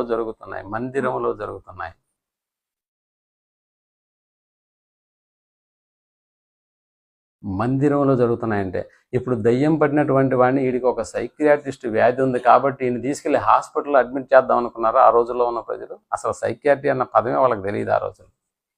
కాబట్టి ఎక్కడికి తీసుకెళ్తే వీడు బాగుపడతాడు అన్న ఆలోచన వారికి వచ్చిందని అంటే ఇదిగో తీసుకొచ్చి మందిరంలో కూర్చోబెట్టేసినారంటే ఆ మధ్య ఒక దయ్యం పట్టినటువంటి ఒక అమ్మాయిని మాకు పరిచయం చేశారు. దయ్యం పట్టినటువంటి అమ్మాయి, సార్ ఈ అమ్మాయి దయ్యం పట్టినదే ఏదేదో మాట్లాడుతున్నాను ఈ మధ్య కాలంలో, ఎలా ఎలా మాట్లాడుతుందో చూడండి అని చెప్పి మమ్మల్ని తీసుకెళ్ళి పరిశీలన చేసినప్పుడు ఆ అమ్మాయిని గమనించినప్పుడు అప్పుడు ఒకటే చెప్పాను, అమ్మ మా ఇంటికి తీసుకెళ్ళి 4 రోజులు పెట్టుకుంటాను, పంపిస్తారా మీరేనా? ఓ తప్పకుండా పంపిస్తాం సార్ అన్నారు. నిజానికి వాళ్ళు క్రైస్తవులు కాదు, అయినా నేను చెప్పిన మాటను బట్టి వాళ్ళు మా ఇంటికి పంపించారు. ఇక్కడ వాతావరణం వేరుగా ఉంటుందమ్మా, మా పరిస్థితులు వేరుగా ఉంటాయి, ఒక 4 రోజులు పెట్టుకొని చూద్దాం, అమ్మాయి మీకు ఒకవేళ చూడాలనిపిస్తే మీరు వచ్చి చూడండి అని నిజంగా ఒక 4 రోజులు, బహుశా ఒక వారం అనుకుంటాను, మన ఇంట్లోకి తీసుకొచ్చి పెట్టుకున్న తర్వాత నిజంగా ఆ తర్వాత పరిస్థితులు ఎలా మారిపోయాయి వాళ్ళ జీవితంలో అని ఆలోచన చేస్తే ఆ మధ్య వాళ్ళే కొత్తగా ఒక ఇల్లు కట్టుకొని ఆ అమ్మాయి ప్రత్యేకంగా ఫోన్ చేసింది, అంకుల్ కొత్త ఇల్లు కట్టుకున్నాము, మీరు ఎలాగైనా అక్క వాళ్ళని తీసుకొని మీ కుటుంబంతో మా ఇంటికి రావాలని ఫోన్ చేసినప్పుడు చాలా ఆశ్చర్యపోయాను. ఇదేంటిది, ఈ అమ్మాయి దయ్యం పట్టిన అమ్మాయి కదా అని వాళ్ళ తల్లిదండ్రులు, వాళ్ళ స్నేహితులు, వాళ్ళ బంధువులందరూ ఆ అమ్మాయిని గురించి బాధపడినటువంటి దినాలు, ఆ అమ్మాయి దయ్యం పట్టినటువంటి ఆ హేళన లేకపోతే అమ్మాయి జరిగిస్తున్నటువంటి హేయ కృత్యాలని వాళ్ళు వీడియో చేసి రికార్డ్ చేసి మాకు చూపించారు. అసలు నేను ఆ హౌస్ ఓపెనింగ్కి వెళ్ళినప్పుడు అమ్మాయిని చూస్తే చాలా ఆశ్చర్యం వేసింది. అంటే ఎంతటి సంస్కారం, ఎంతటి మర్యాద, ఎంతటి మర్యాదకరమైనటువంటి పిలుపు. అమ్మ ఒకప్పుడు బాగలేంది నీకేనా అని అంటే నాకే, మరి ఇప్పుడు అంతా బాగైపోయింది అంకుల్, చాలా బాగున్నాను, ఇప్పుడు ఇంటర్మీడియట్ కూడా పూర్తి చేశాను అన్నట్లుగా మాట్లాడుతుంటే ఎంత ఆనందం వేసిందని అంటే ప్రేమటువంటి వాళ్ళ. అంటే మందిరానికి వస్తున్నటువంటి వాళ్ళ విషయంలో దేవుడు చూపిస్తున్నటువంటి ఆసక్తిని మనం గమనించగలిగితే యేసు ప్రభుల వారి విషయంలో ఏం జరిగిందంటే మందిరానికి వచ్చినటువంటి వాడు ఏ సమస్యతో వచ్చినా కూడా ఆ సమస్య ఇక్కడ వదిలిపెట్టి వెళ్ళిపోవాలి. ఏ అనారోగ్యంతో వచ్చినా అనారోగ్యాన్ని ఇక్కడ వదిలిపెట్టి ఆరోగ్యంతో వెళ్ళాలి. 13వ అధ్యాయం లూకా రాసిన సువార్త 10వ వచనాన్ని మనం ఆలోచించగలిగితే, లూకా రాసిన సువార్త 13వ అధ్యాయం 10వ వచనాన్ని మనం ఆలోచించగలిగితే విశ్రాంతి దినమున, అదిగో ఎక్కడంట మళ్ళా విశ్రాంతి దినము అనగా ఈ రోజుల్లో విశ్రాంతి దినము దేవుణ్ణి ఆరాధించేటటువంటి దినం, అది ఆదివారం. ఆ రోజుల్లో విశ్రాంతి దినము దేవుణ్ణి ఆరాధించేటటువంటి దినం శనివారము. ఇప్పుడు విశ్రాంతి దినమున ఆయన ఒక సమాజ మందిరములో బోధించుతున్నప్పుడు సమాజ మందిరంలోనే ఉన్నాడా? సమాజ మందిరంలోనే ఉన్నాడు. 18 ఏళ్ల నుండి బలహీనపరుచు దయ్యము పట్టిన ఒక స్త్రీ ఎచ్చటుంది అంటే దేవాలయానికి వచ్చేస్తుందా? మీరు బాగా ఇంకున్న రోగం ఏంటి? దయ్యము పట్టిన 18 ఏళ్ల నుంచి దయ్యము పట్టిన ఒక స్త్రీ అచ్చట ఉండెను. ఆమె నడుము వంగిపోయి ఎంత మాత్రము చక్కగా నిలబడలేకుండెను. ఏమంటే ఇలాంటి పరిస్థితిలో 18 ఏళ్ల నుంచి బాధపడుతున్నటువంటి ఈమె తన జీవితంలో మరిచిపోయింది ఏంటంటే మందిరానికి వెళ్ళడం మర్చిపోలేదు. చూసారా, మందిరానికి వెళ్ళడం మర్చిపోలేదు. మందిరానికి ఏమంటే నేను నిలబడలేను, నేను ఒంగోనే ఉండాలి, కాబట్టి ఆ మందిరానికి వస్తే నేను అలా చేయలేను, కాబట్టి ఇప్పుడు నేను ఎక్కడుంటే బాగుంటుంది అనుకుంటుంది? ఇంటిలో ఉంటే బాగుంటుంది అనుకుని ఇంటి దగ్గర ఆగిపోయిందా? లేదు, ఎక్కడికి వచ్చేస్తుందో తెలుసా? అంటే దేవుడు ఆ క్వాలిటీని చూస్తున్నాడు. ప్రియమైనటువంటి వాళ్ళ క్వాలిటీ చూస్తున్నాడు. ఏంటి ఆ క్వాలిటీ అంటే మందిరానికి ఎలాగైనా వెళ్ళిపోవాలి. నాకు దయ్యం పట్టినట్టుగానే ఒకవేళ నేను ప్రవర్తిస్తే కాళ్ళు చేతులు కట్టైనా కూడా నన్ను తీసుకెళ్ళి ఎక్కడేసింది? మందిరంలో వేసేసింది అన్నట్టుగా ఉందా? 18 ఏళ్ల నుండి బలహీనపరుచు దయ్యం పట్టిన ఒక స్త్రీ అచ్చట ఉండెను. ఆమె నడుము వంగిపోయి ఎంత మాత్రం చక్కగా నిలబడలేకుండాను. యేసు ఆమెను చూచి రమ్మని పిలిచి, అమ్మా నీ బలహీనత నుండి విడుదల పొంది ఉన్నావని ఆమెతో చెప్పి ఆమె మీద చేతులు ఉంచగానే ఆమె చక్కగా నిలబడి దేవుని. ఈ కార్యక్రమం ఎక్కడ జరిగింది? మందిరంలో జరిగిందా? సమాజంలో జరిగిందా? ఆమె బాగలేదనుకుని ఏదో ఒక హాస్పిటల్కి ఆదివారం అయితే మనకు తెలుసు కదా, ఆదివారం వస్తే అది అనారోగ్యం అయితే కూడా ఎక్కడికి రావాలి? స్వస్థపరిచేవాడు ఎక్కడ పెట్టుకొని నువ్వు ఎక్కడెక్కడో తిరిగితే దానివల్ల ప్రయోజనం ఉంటుందా అంటే లేదు. ప్రియమైనటువంటి వాళ్ళ నష్టపోయిన నువ్వు ఆ నష్టాన్ని పూడ్చుకోవాలంటే ఆదివారం అయిన ఒక సీఎం క్యాంప్ ఆఫీస్కి వెళ్ళిపోయి అక్కడ అయ్యా నాకు ఈ పని కావాలని అక్కడ నిలబడి ప్రాధాయపడతావే. పని చేసేటటువంటి దేవుని మందిరానికి ఎప్పుడైనా వస్తున్నావా? ఆ భారంతో వస్తున్నావా, ఆ కష్టంతో వస్తున్నావా, ఆ అనారోగ్యంతో ఇక్కడికి వస్తున్నావా అని అంటే లేదు లేదు అన్న, నీకు తెలుసు కదా నాకు ఎంత టెన్షన్ అని అంటే అసలు మీరు చెప్పే వాక్యం కూడా వినలేనంత కష్టాలు నాకు వచ్చేసినాయి అన్నట్టుగానే నేను సమాజంలో ఉండిపోయాను, మందిరానికి రాలేకపోతున్నాను అనేటటువంటి వాడి మాటలు విన్నప్పుడల్లా మనకి ఏమనిపిస్తుందని అంటే అరే అలాంటి సమస్యలతో ఉన్నాడు. అందుకనే కదా యేసుప్రభువులో ఆరోగ్యము గలవానికి వైద్యుడు అక్కరలేదు, ఎవరికి కావాలా, రోగికి వైద్యుడు అవసరం. మనకి ఎన్నో ప్రాబ్లమ్స్ మనకు ఉంటాయి ప్రియమైనటువంటి వాళ్ళరా, ఎన్నో కష్టాలు మనకు పడుతూ ఉంటాం.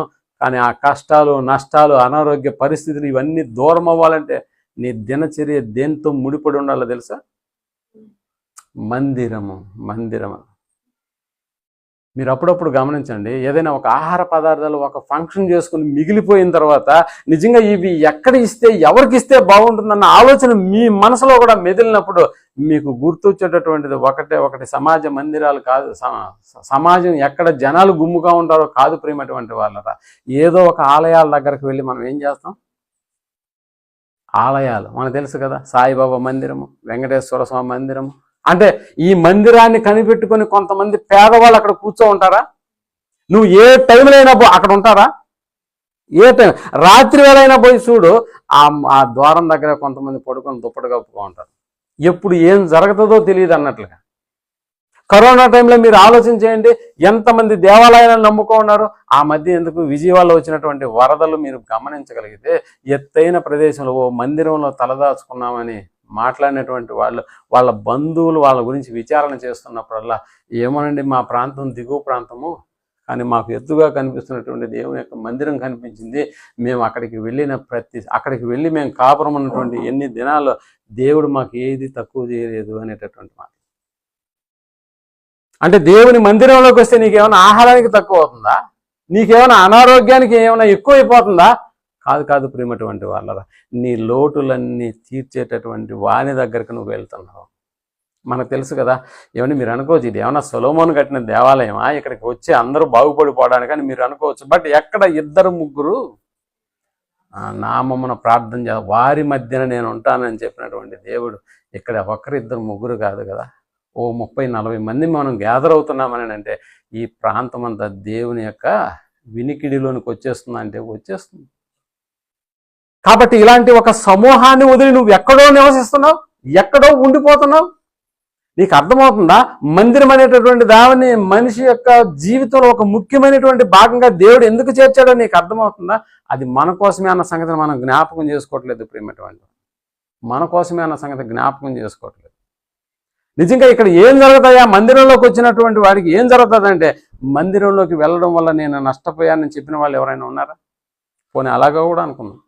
మందిరంలోకి వెళ్ళడం వల్ల నేను నష్టపోయాను అనేటటువంటి విషయాలు ఏమన్నా మనతో చెప్పినటువంటి వాళ్ళు ఎవరైనా ఉన్నారా? ఆ మధ్య దుబాయ్లో ఒక స్నేహితుడు ఏదో వీసా తీసుకొని వెళ్ళిపోయాడు, పని కోసం ప్రయత్నం చేస్తే ఒక 3 నెలలు 4 నెలలు అయిపోయింది, ఎక్కడా పని దొరకట్లేదు. సరే ఎలాగైనా దేవుని యొక్క మందిరంలోకి వెళ్ళి ఆ రోజు ఆయన ప్రార్థన చేసుకుంటే బాగుంటుందని ఒకరోజు ఆ మందిరంలోకి వచ్చాడంట ప్రేమటువంటి వాళ్ళు. ఆ మందిరంలోకి ఇంకా ఎవరెవరు వచ్చారో తెలుసా? అనేక కంపెనీల్లో పనిచేసేటటువంటి వాళ్ళందరూ కూడా దేవుని మహిమపరచాలి, దేవుని ఆరాధించేయాలి, దేవుని గణపరచాలన్న ఆలోచనతో ఆ ప్రాంతంలోకి వచ్చి కూడుకున్న అప్పుడు ఆరాధన అయిపోయింది, పాటలు పాడారు, తాము ఇచ్చినటువంటి కానుకలు అన్నీ అయిపోయి ఇంకా అయిపోయిన తర్వాత మాట్లాడుకుంటారు కదా, ఒకరినొకరు మాట్లాడుకునేటప్పుడు ఆ మాటల సందర్భంలో ఇతను నువ్వు ఎక్కడ పని చేస్తావు బ్రదర్, ఎక్కడ ఏంటంటే సార్ నేను 4 నెలల నుంచి ఖాళీగా ఉన్నాను, నాకు ఎలాంటి పని లేదు అన్నప్పుడు వెంటనే పక్కన చప్పట్లు కూడా మరొక అతను ఇతని బయోడేటా ఏంటో తీసుకో, మన కంపెనీకి ఎలాగో మనిషి అవసరం అనుకున్నాం కదా, మరి ఎక్కడో ఉన్నవాడిని పిలవడం కంటే మన కళ్ళ ముందు ఉన్నటువంటి వాడిని మనం ఉద్యోగంలో తీసుకుంటే పోలేదా అని అనుకున్నప్పుడు వెంటనే జాబ్ నెక్స్ట్ డేనే కన్ఫర్మ్ అయిపోయిందా? ఎక్కడికి రావడంతో ఇది కన్ఫర్మ్ అయిందో చెప్పండి? మందిరానికి రావడంతో నిజంగా ప్రియమైనటువంటి వాళ్ళరా ఇక్కడ మందిరానికి రావడం అనేటటువంటి కార్యక్రమం. ఆ రోజు కూడా వాడు మందిరానికి ఎగ్గొట్టేసి ఇంట్లో అదా ప్రకారం మళ్ళీ ఏదో కంపెనీ జాబ్ సెర్చింగ్ చేసుకుంటా ఉన్నాడు. ఇలాంటి అవకాశం దొరికేదా? దొరకదు ప్రియమైనటువంటి. అందుకనే క్రైస్తవ జీవితంలో మందిరం అనేటటువంటిది ఒక ముఖ్యమైనటువంటి భాగం కాకుండా దాన్ని విడిచి తిరుగుతున్న ప్రతిసారి నీకు కనిపించేది, నీకు ఎదురయ్యేది సమస్యలే తప్ప, ఆ సమస్యలు మరింత ఎక్కువ అవుతాయే తప్ప తగ్గిపోయేటటువంటి ప్రస్తాపన అనేటటువంటిది లేదు ప్రియమైనటువంటి వారు, లేదు. అందుకనే మనకు తెలుసు ప్రజలందరూ ఎదుట నిజంగా తనను మహింపరచుకునేది అంటే యేసు ప్రభుల వారు సమాజ మందిరంలోనే మరి ముఖ్యంగా విశ్రాంతి దినాన్ని ఎందుకయ్యా బాగు చేస్తున్నాడు అని అంటే నిజంగా అక్కడ ప్రజలందరూ ఎదుట ఆయన తన మహిమను ప్రదర్శించడానిక, తన మహిమ తానేంటో తను ఎవడో ఎలాంటి వాడో తెలియజెప్పడానికి అలాంటి ప్రదర్శన ఏమన్నా ఇస్తున్నాడా? మిగతా రోజుల్లో ఒకవేళ తక్కువ చేసిన విశ్రాంతి దినాన సమాజ మందిరంలోకి వచ్చి ఇలాంటి కార్యక్రమాలు చేస్తున్నాడని అంటే అందరికీ తాను ఎవరో తెలియాలనా? ఒకవేళ నిజంగా ఇంకా చెప్పాలంటే యేసు ప్రభుల వారి యొక్క ఆలోచన ఏంటంటే ఇదిగో ధర్మశాస్త్రానికి ముగింపు పలికేటటువంటి వాడిని నేనే కనుక విశ్రాంతి దినమున ఏ పని చేయకూడదని వారు ధర్మశాస్త్రంలో ఉన్నటువంటి దాన్ని అనుసరిస్తూ బ్రతుకుతున్నటువంటి దినాలలో అలాంటిది ఏం కాదు, అందరూ అన్ని పనులు ఎప్పుడైనా చేసుకోవచ్చు అనేటటువంటి విషయాన్ని కూడా వాళ్ళకి తెలియకుండానే ప్రకటన చేస్తున్నాడు. అందుకనే విశ్రాంతి దినమున వీడిని బాగు చేయటం న్యాయమా అన్న పదం కూడా మనకి అక్కడ కనిపిస్తుంది. అంటే విశ్రాంతి దినం అంటే ధర్మశాస్త్రానికి ముగింపు పలికేవాడు కాబట్టి యేసు ప్రభుల వారు ధర్మశాస్త్రం ప్రకారం కాదు, నేను వచ్చిన తర్వాత వాటన్నిటిని నేనేం చేస్తున్నాను తెలుసా? మోడిఫై చేస్తున్నాను. నిజంగా విశ్రాంతి దినమున సమాజ మందిరంలోనికి వస్తున్నారు అనేకులని అంటే కాబట్టి వారి పట్ల దేవుడు ఎలాంటి ఆలోచన కలిగి ఉన్నాడంటే ప్రేమను కలిగి ఉన్నాడు. ప్రియమైనటువంటి వారు ప్రేమను కలిగి ఉన్నాడు. మందిరంలోనే దేవుడు తన కార్యములను జరిగించడానికి ఆయన ఇష్టపడుతున్నాడు. మొదటి శతాబ్దపు క్రైస్తవ్యం మందిరంలోకి వచ్చిన వాడిని ఎవరిని వదిలిపెట్టలేదు దేవుడు. వాడు అనారోగ్యంతో ఉన్నాడా, ఆరోగ్యవంతునిగా చేసి పంపిస్తున్నాడు. వాడు కష్టాలతో ఉన్నాడా, ఇదిగో కష్టాలను తీర్చి వాడికి ఒక భరోసా ఇచ్చి పంపిస్తున్నాడు. ప్రియమైనటువంటి వారు మందిరం ద్వారా నిజంగా మనల్ని బలపరచాలని కోరుకుంటున్నాడు. ప్రియమైనటువంటి వారు ఈరోజు ఇక్కడికి రాకుండా నువ్వు ఇంట్లో ఆగిపో, నీకు బలమైనటువంటి మాటలు ఎవరు నేర్పిస్తారు, నీకు ఎవరు వినిపిస్తారు? నువ్వు ఆలోచించే. దేవుని దగ్గరకు మనం వచ్చినప్పుడు నిజంగా మన తప్పును సరిచేసుకోవడానికి దేవుడు మనల్ని బలపరచడానికి అనేటటువంటి భావనతోనే ఈరోజు నా గురించి ఏం చెబుతాడనేటటువంటి ఆలోచనతో ఈ యొక్క మందిరం వైపు నీ అడుగులు వేసి చూడు. ఆ మందిరానికి వెళ్ళడానికి ఒక రోజు ముందుగానే నువ్వు దానికి కావాల్సినటువంటి వాటన్నిటిని ప్రకారం నువ్వు దాన్ని సెట్ చేసుకొని చూడు, ఎలా ఉంటుందో నువ్వు ఒక్కసారి ఆలోచన చేయకపోయినటువంటి వారు.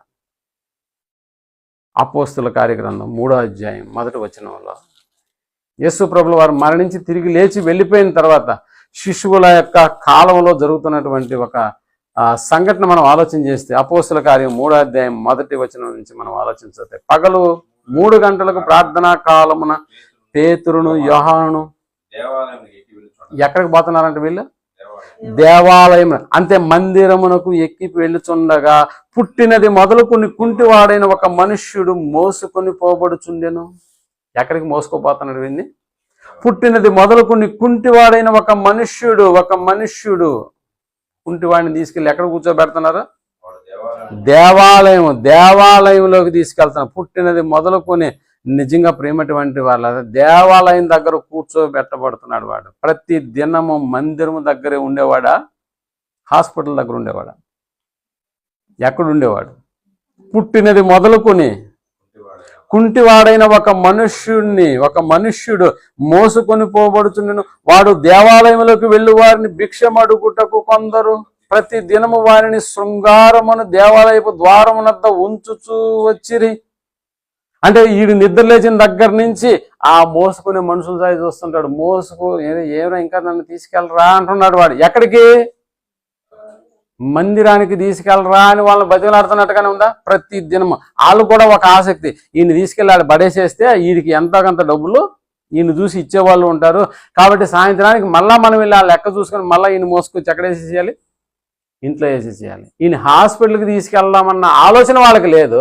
ఈడు కూడా హాస్పిటల్కి వెళ్ళి బాగుపడాలన్న ఆలోచన వీడికి కూడా లేదు. నిద్ర లేచిన వీడి ఆలోచన ఎలాగుంది? మందిరానికి వెళ్ళాలి.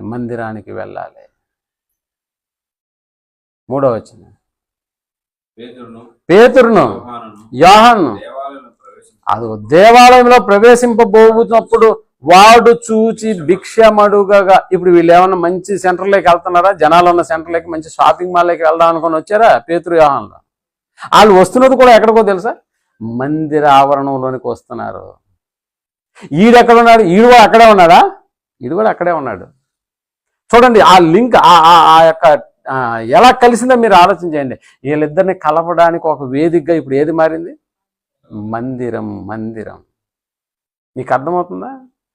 ఒకడేమో స్వస్థత అవసరత కలిగినటువంటి వాడు అక్కడ కూర్చొని ఎన్నో రోజులుగా అక్కడ పడిగాల్పులు కాలుస్తున్నాడు. ఇదిగో ఆన్ని బాగు చేయడానికి ఉన్నటువంటి మనుషులు కూడా అదే రూట్లో వెళ్తున్నారు. ఇంకెక్కడెక్కడో పోయి కూర్చోలేదు ప్రియమైనటువంటి వాళ్ళరా. ఇదిగో ఈ ట్రంక్ రోడ్డు బాగా జనాలతో ఎప్పుడు రద్దీగా ఉంటుంది కాబట్టి నన్ను తీసుకెళ్ళి అక్కడ కూర్చోబెట్టండి అని అంటే ఈ అవకాశం వచ్చేదా? బాగుపడే అవకాశం వచ్చేదా? రాదు. అందుకనే పేతురు యోహానులు దేవాలయంలో చూసినప్పుడు వాడు భిక్షమడుగా పేతురును యోహాను వారిని తేరి చూసి మా తట్టు చూడమని, వాడు వారి వద్ద ఏమైనా దొరుకునని కనిపెట్టచ్చు, వాని యందు లక్ష్యం ఉంచును. అంతటా పేతురు, అదిగో వెండి బంగారాలు మా యొద్ద లేవు గాని నాకు కలిగినదే నీకు ఇచ్చుచున్నాను, నజరేయుడైన యేసుక్రీస్తు నామమున నడువు అని చెప్పారంట. వాని కుడి చేయి పట్టుకొని లేవనెత్తెను. నిజంగా ప్రేమ దేవాలయానికి రావడం అనేటటువంటిది ఒక మనిషికి ఒక అలవాటుగా మారిపోయినప్పుడు నిజంగా సరిగా దేవాలయంలో అతను ఉండిపోతున్నాడంటే అలా వచ్చిన తర్వాత మనం కూడా ప్రతిఫలం పొందకుండా ఎప్పుడు వెళ్ళం ప్రేమటువంటి వాళ్ళ. ప్రతిఫలం లేకుండా మందిరానికి వచ్చి నువ్వు వెళ్ళవు వెనక్కి. బాగా గుర్తుపెట్టుకో. అంటే మన దినచర్య అంతా, మన ప్రోగ్రామ్స్ అన్ని దేన్ని బేస్ చేసుకొని మనం మాట్లాడుకోవాలని అంటే మందిరాన్ని దృష్టిలో పెట్టుకొని మాట్లాడుకో. ఎప్పుడు కూడా ఎవరైనా అన్యులు నా దగ్గరకు వచ్చి అన్న మా ఇంట్లో పలానా కార్యం ఉంది మీరు రావాలన్నప్పుడు మొట్టమొదటిగా నా మనసులో ఉన్న ఆలోచన ఏంటో తెలుసా? మీటింగ్లు ఆ రోజు ఉన్నాయా లేవా? ఇదేనా మీటింగ్? ఆ రోజు ఉందా లేదా? అంటే ఎవరికైనా డేట్లు ఇచ్చేస్తున్నామా లేదా? ఏదైనా చర్చి వాళ్ళు మనల్ని ఇన్వైట్ చేశారా లేదా? ఇలాంటివి చూసుకొని ఆ రోజు నేను రాలేను, ఎందుకంటే ఆ రోజు నాకు మీటింగ్ ఉంది.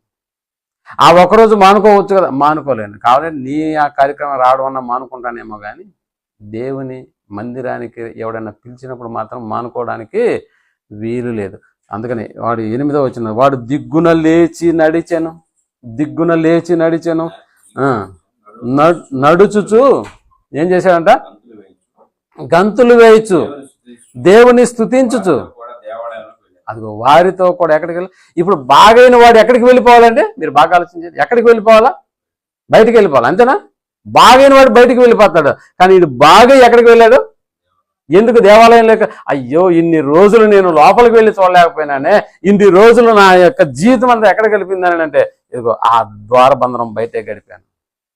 కానీ ఇప్పుడు దేవుడు నాకు ఇచ్చినటువంటి గొప్ప అవకాశం కాదా? లేచి గంతులు వేయగానే వాడి యొక్క ఎక్కడికి పోవడం మొదలు పెట్టంటే ఆ దేవాలయంలోనికి అన్న పదం రాశారు. దేవాలయంలోకి వెళ్ళి వాడి జీవితంలో అద్భుతం జరగడానికి వాడిలో ఉన్న ఒకే ఒక క్వాలిటీ ఏంటో తెలుసు. వాళ్ళు విశ్వాసం ఉందా? లేదు. ఆరాధనలో వాళ్ళు పాల్గొంటున్నాడా? లోపలికి వెళ్ళి ఎప్పుడైనా పాల్గొంటున్నాడా? లేదు ప్రియమైనటువంటి వాళ్ళ. కానీ ఒకే ఒక అలవాటు ఉంది వాడికి. ఏంటి అలవాటు అంటే మందిరానికి దగ్గరికి వెళ్ళి నేను కూర్చోవాలి. అలాగని విశ్వాసంతో వస్తున్నాడా? లేదు. విశ్వాసం అంతకంటే లేదు.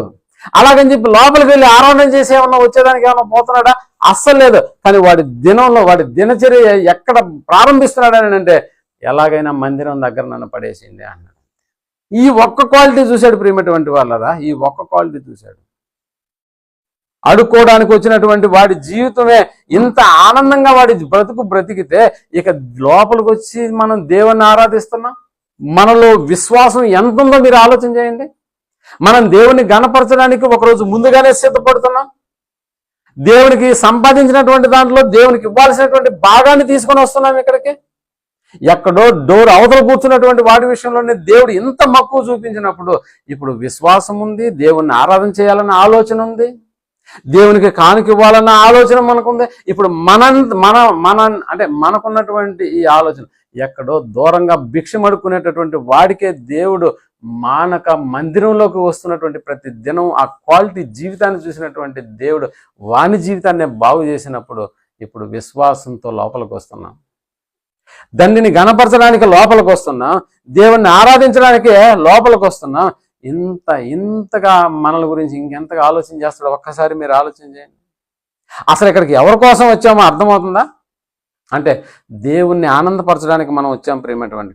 ఆయన మాటలు వినడానికి వచ్చాం. నిజంగా ఆయన యొక్క ఉద్దేశాలు మనం తెలుసుకోవడానికి, అలాగే మళ్ళా మనకున్నటువంటి కష్టాలు కూడా ఆయన చెంత చెప్పుకోవడానికి మనం వస్తూ ఉన్నాం.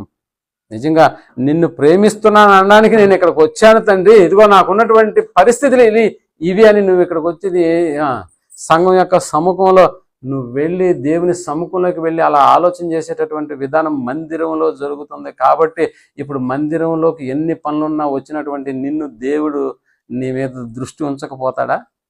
ఎక్కడో దేవాలయం బయట కూర్చున్న వాడి విషయంలోనే దేవుడు ఏం చేశాడు? గుడి మెట్ల మీద ఉన్నటువంటి వాడి మీదే ఆయన యొక్క కరుణ ఉంటే, ఆయన యొక్క దయా దాక్షిణ్యాలు ఆడి మీదనే ఉంటే, ఇప్పుడు ఆయన సన్నిధిలో కూర్చుని పాటలు పాడాం, ప్రార్థన చేశాం, ఆయన మాటలు వింటున్నాం. నిజంగా మనకున్నటువంటి ధనాన్ని కూడా ఆయనకు కానుకగా ఇస్తున్నాం. ఆయన వాక్యం చేత నిజంగా వాక్యాన్ని చేత పట్టుకుని ఆయన మాటలను రాసుకుంటూ ఉన్నాం. అలాంటి మనల్ని దేవుడు వదిలేస్తాడా? ఒక్కసారి మీరు ఆలోచన చేయండి. అలా కాదు ప్రియమైనటువంటి వాళ్ళరా. నీవు నేను దేవాలయానికి వస్తే మనకు మేలు జరుగుతుందని మనకు తెలియకపోవచ్చేమో కానీ మనకి మేలు జరుగుతుందన్న సంగతి మనకంటే ముందుగా ఎవరికి తెలుసు? అపవాదికి తెలుసు. రక్షణలోకి వచ్చిన తర్వాత మన జీవితం మందిరంతో పెనవేసుకోనకపోతే నిజంగా వాడు ఎక్కడ దెబ్బతీస్తాడో తెలుసా? ఆ మందిరానికి పోవడం. ఆడొస్తే నువ్వు ఎలా పోతావు అంటాడు.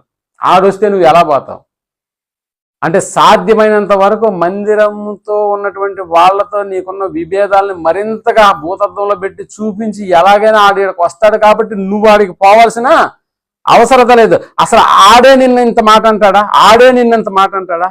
కాబట్టి ఈ రోజు నుంచి అక్కడికి వెళ్ళొద్దు. మందిరానికి రాకూడదు అని ఎత్తులకు పై ఎత్తులు వేస్తూ వాడు నీ మనసును ఏం చేస్తాడో తెలుసా? గలిబిలి చేస్తాడు. ఇక్కడికి వస్తే ఏం జరుగుతుందో ఆడికి తెలుసు, కానీ నీకు తెలియదు. రోగంతో ఉన్నావు, ఎలా పోతావని అంటాడు ఆడు. రోగం నాకు కాదు కదా, నా బిడ్డ, నీ బిడ్డకైనా రోగం. నీ బిడ్డని ఎలా పెట్టుకొని నువ్వు పోయి మందిరంలో కూర్చుంటావా? చుట్టుపక్కల చేత ఏం ఆదివారం కూడా నీకు అంత భక్తి ఎక్కువైపోయిందే, పిల్లకి బాగలేదు కదా, ఆమెను వదిలేసి వెళ్ళిపోతావా? లేకపోతే ఆమెను తీసుకొని కూడా వెళ్ళిపోతావా మందిరానికి? అంటే ఇలాంటి సులుపోటు మాటలు మన మీద వచ్చినప్పుడు మనలో ఉన్నటువంటి మానసిక స్థితి ఇంకా ఏమవుతుందో తెలుసా? దేవుని మీద అసహ్యం వేస్తుంది ప్రియమైనటువంటి. అలా కాదు. మందిరంలోకి వచ్చినప్పుడు నిజంగా అనేకమైనటువంటి అద్భుతాలు జరిగాయా? క్రొత్త నిబంధనలో యేసుప్రభువు వారు జరిగించినటువంటి అద్భుతాలు జరిగాయా లేదా? అది మందిరానికి వచ్చిన వారి విషయంలోనే జరిగాయా? మరి ముఖ్యంగా విశ్రాంతి దినాన్ని వచ్చినటువంటి వారి విషయంలోనే జరిగాయా? అవును, విశ్రాంతి దినం వచ్చినటువంటి. అందుకనే మన కన్న తండ్రి మనల్ని విడిచిపెట్టడు ప్రియమైనటువంటి వాళ్ళరా. మన కన్న తండ్రి మనల్ని విడిచిపెట్టడు. నిజంగా దుష్టుడు మనల్ని ఆయన కంట రానివ్వకుండా ఆడేం చేస్తుంటాడంటే ప్రతి దినం ప్రతి ఆదివారం వాడు చేస్తూనే ఉంటాడు. నువ్వు వెళ్ళు, కానీ లేటుగా పో.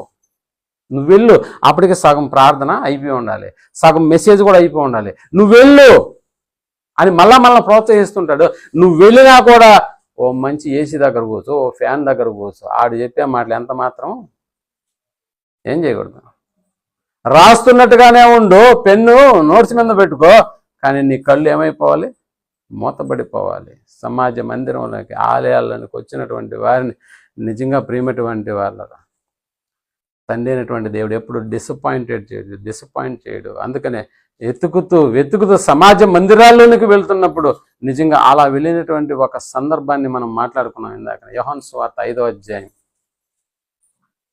అలాంటి వెళ్ళినటువంటి వాడు ఏం జరిగిందో, వాని జీవితంలో ఏం జరిగిందో అన్న సంగతిని గురించి చాలా స్పష్టంగా దేవుడు మన కొరకు రాయించాడు ప్రియమైనటువంటి. 5వ అధ్యాయం 1వ వచనం నుంచి మనం ఆలోచించగలిగితే, అటు తర్వాత యూదుల పండుగ ఒకటి వచ్చాను కనుక యెరూషలేములో గొర్రెల ద్వారము దగ్గర హెబ్రీ భాషలో బెతెస్దా అనబడిన ఒక కోనేరు కలదు.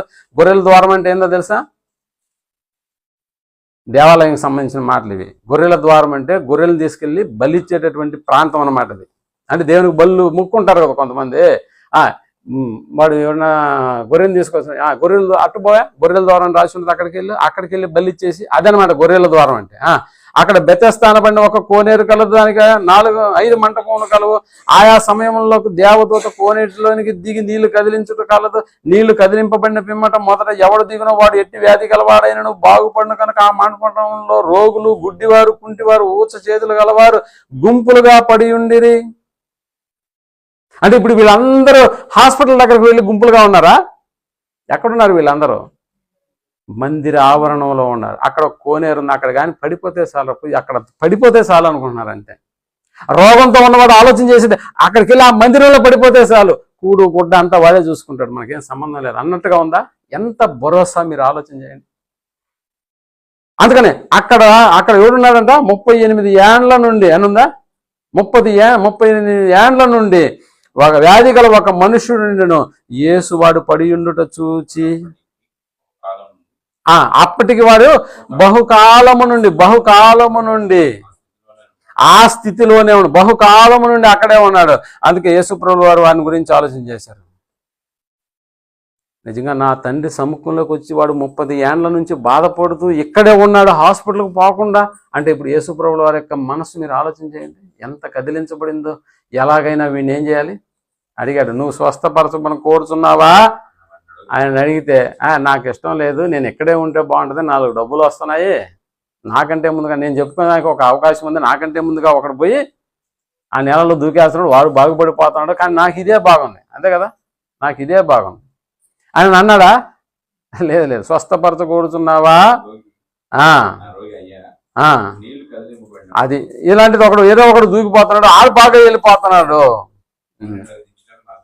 ఎవడూ లేడు అంటే ఆ తోసేసేదానికి ఆ టైంలో ఎవడూ లేడు, కానీ ఎతకొచ్చి ఆడ పెట్టేసిపోతున్నారు, వాడిని కూడా ఎతకొచ్చి ఆ మందిరం దగ్గర పెట్టేసిపోతున్నారు. మందిరము ద్వారం దగ్గర కూర్చోవడానికి, నిజంగా మనమైతే మందిరపు ద్వారం దగ్గర కూర్చోడానికి మందిరము లోనికి వచ్చాం ప్రియమైనటువంటి వాళ్ళు. మన సంపాదన ఆయన భాగం ఇవ్వడానికి వచ్చాం, ఆయన ఆలోచనలో మనం కూడా భాగం తీసుకోవడానికి వచ్చాం ప్రియమైనటువంటి, ఆయన గణపరచడానికి వచ్చాం, ఆయన ప్రార్థన చేయడానికి వచ్చాం. ఇన్ని క్వాలిటీస్ మనలో ఉన్నటువంటి మనల్ని దేవుడు మర్చిపోతాడా? ఎక్కడో బయట కూర్చున్న వాడి విషయంలోనే ఇంతగా ఆలోచన చేస్తున్నాడు. అందుకనే మనిషి జీవితంలో మందిరం ఎలా అయిపోవాలని అంటే ఓ ప్రాముఖ్యమైనటువంటి భాగంగా అయిపోవాలి ప్రియమైనటువంటి, ప్రాముఖ్యమైనటువంటి భాగం. మీరు అనుకోవచ్చు, ఆ కోనేటి దగ్గర ఏంది, ఆ దేవదూత వచ్చి కలిపెట్టడం ఏంది, ఆ రోగులు కలిగినటువంటి అందులో పడ్డం ఏంది, స్వస్థత పడ్డం ఏంది అన్న డౌట్ కూడా మీకు రావచ్చు. నిజమే, ఇశ్రాయిల్లో ఒకప్పుడు తండ్రి అయినటువంటి దేవుడు, నేను యెహోవానే, మీకు కలిగినటువంటి ప్రతి విధమైన రోగమును బాగు చేసేవాడిని నేనే అని చెప్పడానికి మొదటి శతాబ్దపు క్రైస్తవ్యంలో కూడా ఇలాంటి ఒక కోనేరుని ఏర్పాటు చేసి అందులో పడినటువంటి ప్రతి ఒక్కరు కూడా బాగయ్యే ఒక అవకాశాన్ని చూపిస్తున్నాడు. అది డాక్టర్ ప్రదేశం కాదు ప్రియమైనటువంటి, ఓ మల్టీ స్పెషాలిటీ హాస్పిటల్ అంతకంటే కాదు. నీళ్ళలో పడిన వెంటనే వాడు బాగైపోతున్నాడా? వెంటనే, వేరే టైం కూడా లేదు ప్రియమైనటువంటి వాళ్ళ. హాస్పిటల్కి వెళ్ళి చూడండి, ఇదిగో మా సంపత్కి ఫిజియోథెరపీ చేయిస్తూనే ఉన్నాం. నిజంగా ఇలాంటి ఒక కోనేరు ఉంటే ఎక్కడ కాసుకునే వాళ్ళం పోయి అందరం, అంతే వెంటనే బాగైపోతాడా? ఎక్కడుంది ఆ ఫెసిలిటీ? మందిరంలో ఉంది. కానీ అందులో నీళ్ళలో మనం అనుకోవచ్చు ఏమండి, ఆ రోజుల్లో కూడా అలాంటి దేవదూత వచ్చి అవును దేవుడు బాగు చేస్తాడన్నాడు కదా, ఒక నిదర్శనంగా దేవుడు మొదటి శతాబ్దపు క్రైస్తవ్యంలో ఇదిగో అలా ఉంచి పెట్టాడు. మనకు తెలుసు కదా, సిలోమయ కోనేటిలోకి వెళ్ళి నీ కన్నులు కడుక్కొని అక్కడికి బురద రాసి పంపించినాడు కదా. అంటే అక్కడే నీ కళ్ళు రప్పించవచ్చు అన్న పదం కూడా యేసుప్రభువుల వారు వాడచ్చు. బట్ ఇదిగో నేల మీద ఉమ్ము వేసి దాన్ని బురదగా చేసి వాడి కన్నులకు రాసి నువ్వు వెళ్ళి సిలోమయ కోనేటిలో కడుక్కొని ఎందుకు చెప్పాడు? నిజంగా అక్కడ స్వస్థత కూడా నువ్వు కడుక్కున్నప్పుడు కూడా వస్తుంది అన్న సంగతిని, అంటే నిన్ను స్వస్థపరచువాడు యెహోవా అన్న పదం ఆనాడు ఉన్నటువంటి ప్రజలకు అర్థం అవ్వాలి. మనకు తెలుసు కదా, యోర్దాన్ నదిలోకి వెళ్ళి 7 మార్లు నయమాన్, యోర్దాన్ నదిలోకే వెళ్ళి వాళ్ళ సేవకులు అంటారు, రాజా ఇంకా ఆయన ఏదన్నా విలువైంది కోరుకుంటే నువ్వు కట్టిస్తావు కదా, నువ్వు ఇస్తావు కదా, మరి ఆయన చెప్పింది ఏంటి? ఆ నీళ్ళలో 7 మార్లు మునగమన్నాడు కదా ఆయన అన్నప్పుడు నిజంగా అప్పుడు కానీ ఆలోచనకు రాలని. సరే, ఇది డబ్బుతో కూడిన వ్యవహారం కాదు, ఇది చాలా ఫ్రీగా వచ్చేటటువంటి దాన్ని చూద్దాం పోయి అని చెప్పి వెళ్ళారు. ఆ నయమాను 7 మార్లు మునిగి లేచాడు. 7వ మారు ఏం జరిగిందో తెలుసా? ఓ అద్భుతం జరిగింది. దానికి నిదర్శనంగానే తండ్రి అయినటువంటి దేవుడు ఇదిగో ఈ సిలోమయ కోనేటిలో పడినటువంటి వాడు, సిలోమయనా అది బెతస్తా కోనేటిలో పడినటువంటి వాడు ఏమైపోవాలంటే వెంటనే స్వస్థత జరగాలనేటటువంటి ఆలోచన నియమించాడు ప్రేమటువంటి వాళ్ళు. కానీ 38 ఏళ్ళ నుంచి ఇది ఎక్కడ కాసుకున్నాడు? మందిరంలో, ఆ బెతస్తా కోనేరు దగ్గరే నిలబడిపోన్నాడు ప్రేమ. మీరు ఆలోచన చేయండి, నువ్వు స్వస్థపరచకూర్చున్నావా అని అడిగినప్పుడు అవును, ఎవడు నన్ను ఎత్తుకెళ్ళి అందులో వేయట్లేదయ్యా అని అన్నప్పుడు ఆడికి కూడా ఏమి ఇచ్చాడు? అక్కడ యేసు ప్రభువారు స్వస్థతని తన పరుపెత్తుకున్నాడు, నడువు అని అన్నప్పుడు వాడు వెంటనే 9వ వచనం, వెంటనే వాడు స్వస్థత నుండి తన పరుపెత్తుకొని నడిచెను. ఆ దినము విశ్రాంతి దినము. అదిగో మీరు ఆలోచించి మళ్ళా ఏ దినం అంటది? ఇప్పుడు విశ్రాంతి దినం ఏది? ఇప్పుడు ఆదివారం. ఇప్పుడు ఆదివారం అయిన ప్రతి ఒక్క క్రైస్తవుడు ఇప్పుడు ఎక్కడ కనిపిస్తే బాగుంటుందో మీరు చెప్పండి. అంతేనా? మందిరంలోకి వచ్చినటువంటి నీ జీవితంలో ఎన్ని అద్భుతాలు జరుగుతాయనడానికి ఇన్ని అద్భుతాలను యేసు ప్రభువు వారు ఏ రోజు జరిగించాడని అంటే ఆదివారం. యాకోబు రాసిన పత్రిక 4వ అధ్యాయం 8వ వచనాన్ని మనం ఆలోచించగలిగితే, యాకోబు రాసిన పత్రిక 4వ అధ్యాయం 8వ వచనాన్ని మనం ఆలోచించగలిగితే, 4వ అధ్యాయం 8వ వచనం, దేవుని యొద్దకు రండి, అప్పుడు ఆయన మీ యొద్దకు వచ్చును. దేవుని యొద్దకు రండి. ఇప్పుడు దేవుడు ఎక్కడున్నాడో చెప్పండి. నేను ఒక్కడే టీవీలో చూసుకుంటే నా పక్కన దేవుడు ఉండడా అని నువ్వు అనుకుంటావేమో. అలా కాదు ప్రియమైనటువంటి వాళ్ళరా. దేవుడు ఉండే స్థలం ఏదో తెలుసా? ఎక్కడ 2, 3 నా నామ అంటే దేవుడు ఈరోజు ఇక్కడికి వచ్చేస్తున్నాడా? 10 గంటలకని నువ్వు ఆరాధన టైం పెట్టుకో, ఆయన 9:50కి ఇక్కడ ఆయన ప్రసన్నత ఉంటుందా? ఉంటుంది. ఒక్క అడుగు వేసి చూడు ప్రియమైనటువంటి వాళ్ళు, ఒక్క అడుగు వేసి చూడు. అడుక్కునేవాడి జీవితమే మారిపోయింది. వాడు ఎక్కడ కూర్చుంటున్నాడు? దేవాలయానికి వచ్చి ప్రతిసారి బయట కూర్చుంటున్నాడు. దేవుడు దాన్ని గమనించాడు. ఆడికి అనారోగ్యం ఉన్నా, ఆడి శరీర అవయవాలు దానికి సహకరించకపోయినా కూడా దేవుడు వాని మీద లక్ష్యం ఉంచి వాడిని బాగు చేశాడు. ఇప్పుడు అన్నీ బాగుండాయి. ఏదో ఒక రోజు నీకు అనారోగ్యం వస్తే ఏమైపోతున్నావో తెలుసా? తల్లడిల్లిపోతున్నావు. ఒరే 38 ఏళ్ళ నుంచి వాడు బతుకు ఎలాగుందో నువ్వు గమనించావా? అయినా వాడు దేన్ని వదిలిపెట్టకుండా ఉన్నాడు. 84 సంవత్సరాల నుంచి ఆ ప్రవక్తి దేన్ని కాసుకొని ఉందో తెలుసా? 84 సంవత్సరాల నుండా ఎక్కడుందో తెలుసా? విడువక అన్నాడు. దేవాలయాన్ని విడువక. నిద్ర లేస్తే దేవాలయం, పడుకుంటే దేవాలయం, కూర్చుంటే దేవాలయం. అక్కడ ఉంటే మన జీవితంలో ఏదో ఒక అద్భుతం జరుగుతుంది. దేవుణ్ణి ప్రేమించున్నామన్న ఆజ్ఞ మనకు తెలుసు కదా. క్రొత్త నిబంధనలో దేవుణ్ణి ప్రేమించున్నామనేటటువంటి మొట్టమొదటి ఆజ్ఞ నిజంగా మనకున్నటువంటి విశ్వాసాన్ని ఎంత బలపరుస్తుందో చూడండి. నిజంగా ఆయన సన్నిధిలోనికి మనం వస్తున్నామని అంటే ఆయన ప్రేమిస్తున్నామనే కదా ఇక్కడికి వస్తున్నాం మనం. ఆయన నిజంగా మనం ప్రేమిస్తున్నామని అంటే ఆయన మనల్ని ప్రేమించడా? ఆయన మనల్ని గుక్కెడు నీళ్లు నా కోసం వచ్చినటువంటి వాడికి ఇచ్చి చూడని అంటున్నాడు. దాని ప్రతిఫలం నువ్వు పోగొట్టుకోవు. ఏ కష్టంతోనైనా, ఏ ఇబ్బందితోనైనా ఆయన దగ్గరకు నువ్వు వస్తున్నావని అంటే నిజంగా నీ జీవితంలో ఆయన యొక్క తన యొక్క ఆయన యొక్క మన జీవితాన్ని మార్చడానికి ఆయన ఏ కార్యక్రమం చేయకుండా ఉండిపోతాడా? దేవాలయం బయట ఉన్న వాడి విషయంలోనే వాడికి అన్ని ఫెసిలిటీస్ కల్పించాడు. వాడిలో విశ్వాసం లేదు, వాడు దేవుడిని ఆరాధించాలని లోపలికి రాలేదు. అయినా దేవుడు వాళ్ళని కనుగొనింది ఏంటంటే మందిరానికి వస్తున్నాడు. అందుకని దేవుడు మన జీవితంలో కూడా తప్పక ఆయన తన యొక్క కార్యక్రమాలను మన జీవితంలో కలుగు చేస్తాడు. సీఎం ఆఫీస్కి వెళ్ళి, కలెక్టర్ ఆఫీస్కి వెళ్ళి నాకు ఇల్లు రాలేదు, నాకు రేషన్ కార్డు రాలేదు, నువ్వు 100 సార్లు తిరుగుతావు. ఒక్కసారైనా దేవుని మందిరంలోనికి వచ్చి అలాంటి ప్రతిపాదన దేవుని ముందు పెట్టి చూడు. మందిరానికి వచ్చి చూడు. మందిరానికి వచ్చినటువంటి రోగులను దేవుడు ఎంతో బాగుపరచలేదా? మందిరానికి వచ్చి బయట కూర్చున్నటువంటి అడుక్కునేటటువంటి వాళ్ళ విషయంలోనే దేవుడు అద్భుత కార్యక్రమాలు చేయలేదా? ఇప్పుడు మందిరంలోనికి వస్తున్నాం. నీ పట్ల, నా పట్ల దేవుడు ఎంత అద్భుతాన్ని దేవుడు చూస్తున్నాడు మనకు తెలుసు కదా. హన్నా అనేటటువంటి ఆమె పాత నిబంధనలో మనకు కనిపిస్తుంది. ఎక్కడ చేరి ప్రార్థన చేసిందని విన్నాం మనం. దేవాలయాన్ని, ఆమె జీవితాన్ని మనం గమనించినప్పుడు ప్రేమటువంటి వాళ్ళారా ఎక్కడికి వచ్చి ప్రార్థన చేస్తుందంట? ఎక్కడ? దేవాలయంలోకి వచ్చి నాకు గర్భఫలం ఇవ్వు. ఆ గర్భఫలం వాడు పాలు విడిచిన వెంటనే ఎక్కడ తీసుకొచ్చి కూర్చోబెడతానంటుంది? మందిరంలోనే వాడిని వదిలేస్తానంటుందా లేదా? ఎక్కడికి వచ్చి మాట్లాడిందండి ఆ మాటలు? అందుకనే యాజకుడు ఏంటి తాగొచ్చుగానే ఏమన్నా మాట్లాడుతున్నా అన్నాడా లేదా? అనుకున్నాడా లేదా? తాగొచ్చి కాదు, బాధతో ఏం చేస్తుందో తెలుసా? దేవుని మందిరం లోపలికి వచ్చి ఏమడుగుతుందో తెలుసా? నాకు గర్భఫలం ఇవ్వయ్యా, నాకు గర్భఫలం. ప్రేమటువంటి వాళ్ళరా, ముఖ్యంగా క్రైస్తవ జీవితం మందిరం ఏమైపోవాలంటే ఒక భాగం అయిపోవాలి. అప్పుడప్పుడు ఏదో కష్టాలు వచ్చినప్పుడు, కన్నీళ్ళు వచ్చినప్పుడు మందిరానికి రావడం కాదు ప్రియమైనటువంటి వాళ్ళదా. ఇది టైంపాస్ చేసే కార్యక్రమం కాదు, టైంపాస్ చేసే కార్యక్రమం కాదు, టైంపాస్ చేసే కార్యక్రమం. దేవుడు మనకు మేలు చేయడానికి ముందుగా మన తప్పులను జ్ఞాపకం చేసుకోవట్లేదు ప్రియమైనటువంటి. ఏం జ్ఞాపకం చేసుకుంటున్నాడు తెలుసా? మంచి అలవాటు ఏముంది వీడి విషయంలో? ఏముంది? వీడు మందిరానికి వస్తున్నాడా? అవును. ఏ క్లాస్ కూడా వదిలిపెట్టలేదా? ఏ తరగతి కూడా ఒక మంచి క్వాలిటీ. దేవుడు మనల్ని సరిదిద్దుకుని నిజంగా మనల్ని సరిచేసి ఏం చేస్తున్నాడంటే మనల్ని బలపరచడానికి ఆయన ఎప్పుడు కూడా ఒక కన్ను వేసే ఉంటాడా మన మీదంటే? అవును. నువ్వు బైబిల్ బాగా చదవలేకపోవచ్చు, నువ్వు బైబిల్ వాక్యం చదవలేకపోవచ్చు, నువ్వు ప్రార్థన చేయలేకుండా పోవచ్చు, బట్ నీలో ఉన్న క్వాలిటీ ఏంటో తెలుసా? అందరికంటే ముందు వచ్చాడ కూర్చున్నా. ఈ ఒక్క క్వాలిటీ చాలు ప్రియమైనటువంటి వాళ్ళ నిన్ను సరిచేసి తన బిడ్డగా వాడుకోవడానికి, నీ జీవితంలో ఎన్నో అద్భుతాలు చేయడానికి ఆయన ఇష్టపడినప్పుడు కనీసం ఒక్క క్వాలిటీ అన్నా ఉందా మనలో అంటే లేదు.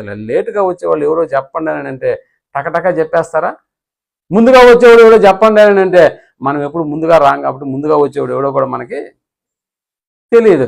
ఎవరికి తెలుసు? దేవునికి తెలుసు ప్రియమైనటువంటి వారు, దేవునికి తెలుసు, దేవునికి తెలుసు.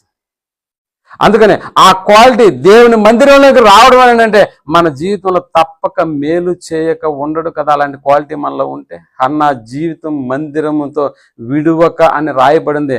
అందుకని మన్నా జీవితం మారిపోయిందా? తను కోరుకున్నది దేవుడు అనుగ్రహించాడు. అవును, క్రొత్త నిబంధనలో మొట్టమొదటి సంఘమైన తప్పక కూడుకొనుచు అంటా రాయబడింది. తప్పక కూడుకొనుచు, తప్పక కూడుకొనుచు. అదే మనకు కూడా చెప్తున్నాడు ప్రియమైనటువంటి వాళ్ళరా. హెబ్రీయులకు రాసిన పత్రిక 10వ అధ్యాయం 23వ వచనాన్ని మనం హెబ్రీయులకు రాసిన పత్రిక 10వ అధ్యాయం 23వ వచనాన్ని మనం ఆలోచించగలిగితే, హెబ్రీయులకు రాసిన పత్రిక 10వ అధ్యాయం 23వ వచనాన్ని మనం వాగ్దానము చేసిన వాడు నమ్మదగిన వాడు కనుక మన నిరీక్షణ విషయమై మనం ఒప్పుకునేది నిశ్చలముగా పట్టుకొందుము. అదిగో కొందరు మానుకొనుచున్నట్లుగా సమాజముగా కూడుట అన్నాడా? కొందరు మానుకొనున్నట్లు సమాజముగా కూడు అంటే మానుకోవద్దు అన్నాడా? మానుకోమని చెప్తున్నాడా? ఒకవేళ ఈ సమాజంగా కూడడం మానేవు అని అంటే దాని అర్థం ఏంటో తెలుసా? దేవునిని విడిచిపెట్టేసావు అని అర్థం.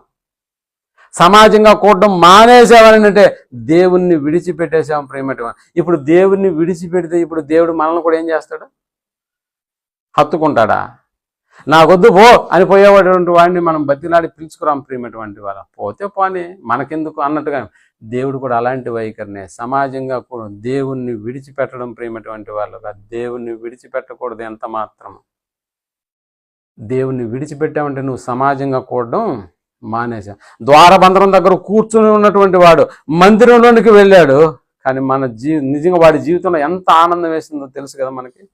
మందిరం మనిషి జీవితంలో ఒక భాగం కావాలి ప్రియమైనటువంటి వాళ్ళు. అందుకే నేను సదాకాలము నివాసము చేసేదన్న పదం కూడా మనకు కనిపిస్తుంది. నేను యెహోవా మందిరములో సదాకాలము నివాసము చేసి యెహోవా మందిరములో నాటబడినటువంటి వారే అన్న పదం. యెహోవా మందిరంలో నాటబడినటువంటి మొక్కలు ఎక్కడికైనా వెళ్ళిపోతాయా? నాటబడినటువంటి మొక్కలు ఎక్కడికైనా వెళ్ళిపోతాయంటే అవన్నీ నడుచుకుంటూ వెళ్ళిపోతాయి. ఎక్కడికంటే అక్కడికి పోవు. ఇక్కడ తీసి మొక్క ఇంకో దగ్గర చూడు, అక్కడి నుంచి మళ్ళీ అంటే అలా సంఘాలన్నీ ఏం చేస్తుంటారు తెలుసా? కొంతమంది 4 వారాలు ఇక్కడ మనకేం నచ్చట్లేదండి, బోధకుడు అసలు నచ్చట్లేదు, ఇక్కడ ఉన్న మనుషులు అసలు నచ్చలేదు, కాబట్టి ఇక్కడ నుంచి మళ్ళీ తీసి ఎక్కడ పెడతాం? కొంపటే ఇంకో స్థానిక సంఘం. మళ్ళీ అక్కడ కూడా ఒక 4 రోజులు బయలు పెడతాం. ఆ 4 రోజుల తర్వాత మళ్ళీ ఏది నచ్చదు, మళ్ళీ ఇంకో దగ్గర ఒక చెట్టుని తీసి ఇక్కడ తీసి అక్కడ తీసి పెట్టండి. ఎదుగుదల అనేది ఉంటుందా? ఉండదు ప్రేమటం, ఉండదు. 122 దావీదు కీర్తన ఆయన చెప్పినటువంటి మరొక మాట మొదటి వచనం మనం చూసాము. ఇప్పుడు 9వ వచనాన్ని 122వ దావీదు కీర్తన 9వ వచనాన్ని మనం ఆలోచించగలిగితే 122 దావీదు కీర్తన 9వ వచనాన్ని మనం ఆలోచించగలిగితే, మన దేవుడైన యెహోవా మందిరము నిమిత్తము నీకు మేలు చేయ ప్రయత్నించను. అంటే మన దేవుడైన యెహోవా మందిరము నిమిత్తము ఏం చేయ ప్రయత్నిస్తున్నాడు? మందిరము నిమిత్తము అదిగో నీకు మేలు చేయ ప్రయత్నించదను అన్న పదం మనకు కనిపిస్తుంది. నీకు మేలు మన దేవుడైన యెహోవా మందిరము నిమిత్తము నీకు మేలు చేయ ప్రయత్నించదను. మందిరము నిమిత్తం అన్నాడంటే మందిరానికి నువ్వు ఇచ్చేటటువంటి ప్రాధాన్యత నిమిత్తం ఇప్పుడు నీకేం జరుగుతుంది? నీ జీవితంలో మేలు జరుగుతుంది, మేలు జరుగుతుంది, మేలు చేస్తాను అంటున్నాడు ప్రియమైన భక్తులు కూడా. నిజంగా మనం ఆలోచన చేస్తే మందిరాన్ని ఎప్పుడు కూడా నిర్లక్ష్యం చేయలేదు ప్రియమైనటువంటి వాళ్ళ. దావీదుకి అంతఃపురాలు లేవా? అయినా నీ మందిరంలో ఒక్క దినము గడుపుట 1000 దినాల కంటే శ్రేష్టమైనటువంటి పదం మనకు కనిపిస్తుంది కదా. అందుకే దుష్టుడు మందిరానికి మనల్ని ఏం చేస్తాడో తెలుసా? ఒక్క దినం కూడా గడపబాకరా నువ్వు. ఒక్క దినం ఒకవేళ నా చేతులను జారిపి అక్కడ గడిపేసాను, ఇప్పుడు 1000 దినాలు నీ లెక్కలోకి ఏమైపోతాయి? యాడ్ అయిపోతాయి. కాబట్టి ఆ ఒక్క దినం నిన్నేం చేయాలి? నిన్ను తప్పించాలి. నిన్ను తప్పించకపోతే చూడు, నేను అపవాదినే కాదన్న అపవాదు నిజంగా వాడు ఛాలెంజ్ చేసి ఏం చేస్తాడో తెలుసా? ఆ రోజుకి నిన్ను ఏదో ఒకటి చేసి నిన్ను మభ్యపెట్టి లాలించి పాలించి టైం అయిపోయిన తర్వాత కానీ టైం సైజ్ చూసుకుని కూడా చేయడు. అరే చర్చికి వెళ్ళాలనుకున్నాను ఈరోజా, సర్లే వచ్చే వారం ఉంది కదా, ఆ వారం పోయిందా? పోయింది. అంటే ఓ 1000 దినాలు పోయాయా? పోయేసాయి ప్రేమటువంటి. అందుకే దుష్టుడు మందిరానికి నిన్ను దూరం చేస్తాడు. మనిషి అయితే నా ఇంటికి రావద్దు అంటాడేమో, కానీ దేవుడు ఎప్పుడైనా నా మందిరానికి రావద్దని అంటాడా? అలా అనడు కదా ప్రేమడు. అందుకనే సమస్త జనులకు నా మందిరం ఏమవుతుంది? ప్రార్థనా మందిరం అనబడెను. దేవుని యొక్కకు రావడం అని అంటే ప్రేమటువంటి వాళ్ళదా, దేవుని యొక్కకు రావడం అంటే మన విశ్వాసాన్ని మనం స్థిరపరచుకోవడం ప్రేమటువంటి వాళ్ళు. యేసు ప్రభువు వారి మాటలు కూడా అంటే నీ మందిరమును కూర్చిన ఆసక్తి నన్ను ఏం చేస్తున్నా అన్నాడు? భక్షించుచున్నది అన్న పదం మనకు తెలుసు కదా. యోహాను సువార్తలోకి నీ మందిరాన్ని కూర్చున్నటువంటి ఆసక్తి నన్ను ఏం చేస్తున్నా అన్నాడు? భక్షించుచున్నది అన్న పదం మనకు కనిపిస్తుంది. అంటే ఆయన హృదయంలో ఉన్నటువంటి తీవ్రత మందిరాన్ని కూర్చుంది అయి ఉంది ప్రేమటువంటి. అందుకని మందిరం దగ్గరకు వచ్చిన దేవుని యొక్క నివాసాన్ని మీరు ఎలా చేస్తున్నారు అంటున్నాడు? వ్యాపారపు గృహగా మార్చేస్తున్నారు అంటున్నాడు.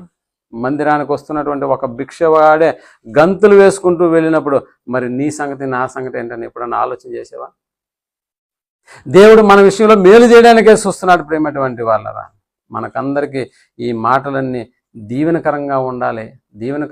మన జీవితంలో మేలు జరగాలని అంటే మందిరం మన జీవితంలో ఏమైపోవాలి? ఒక భాగం అయిపోవాలి. ఇక్కడ మందిరం అంటే 4 గోడలు కాదు, మందిరంలో ప్రకటించబడే ప్రతి తరగతి, ప్రతి ఆలోచనకు నువ్వేం చేయాలని అంటే కట్టుబడి ఉండడమే, మరేదేం లేదు. అలా చేసి చూడు, నువ్వు నష్టపోతే అప్పుడు చూడు అందరం క్రైస్తవ్యాన్ని వదిలేస్తాం. ముఖ్యంగా మొట్టమొదటిగా నేను వదిలేస్తాను. కానీ మనకు మేలు చేయాలన్న ఆలోచన దేవునిలో ఉన్నప్పుడు ఎక్కడో గుడి బయట కూర్చున్నటువంటి వాడి విషయంలో ఇన్ని అద్భుతాలు జరిగించినటువంటి దేవుడు మందిరంలోనికి వస్తున్నాం, దేవుని గురించి పాటలు పాడుతున్నాం, ఆయన మహింపరుస్తున్నాం, ప్రార్థనలు చేస్తున్నాం, కానుకలు ఇస్తున్నాం, ఆయన వాక్యాన్ని స్వీకరిస్తున్నాం. ఇంతకంటే ఎక్కువ మన జీవితంలో జరిగించడానికి దేవుడు ఎప్పుడు కూడా సిద్ధంగా ఉన్నాడు ప్రేమటువంటి వాడు.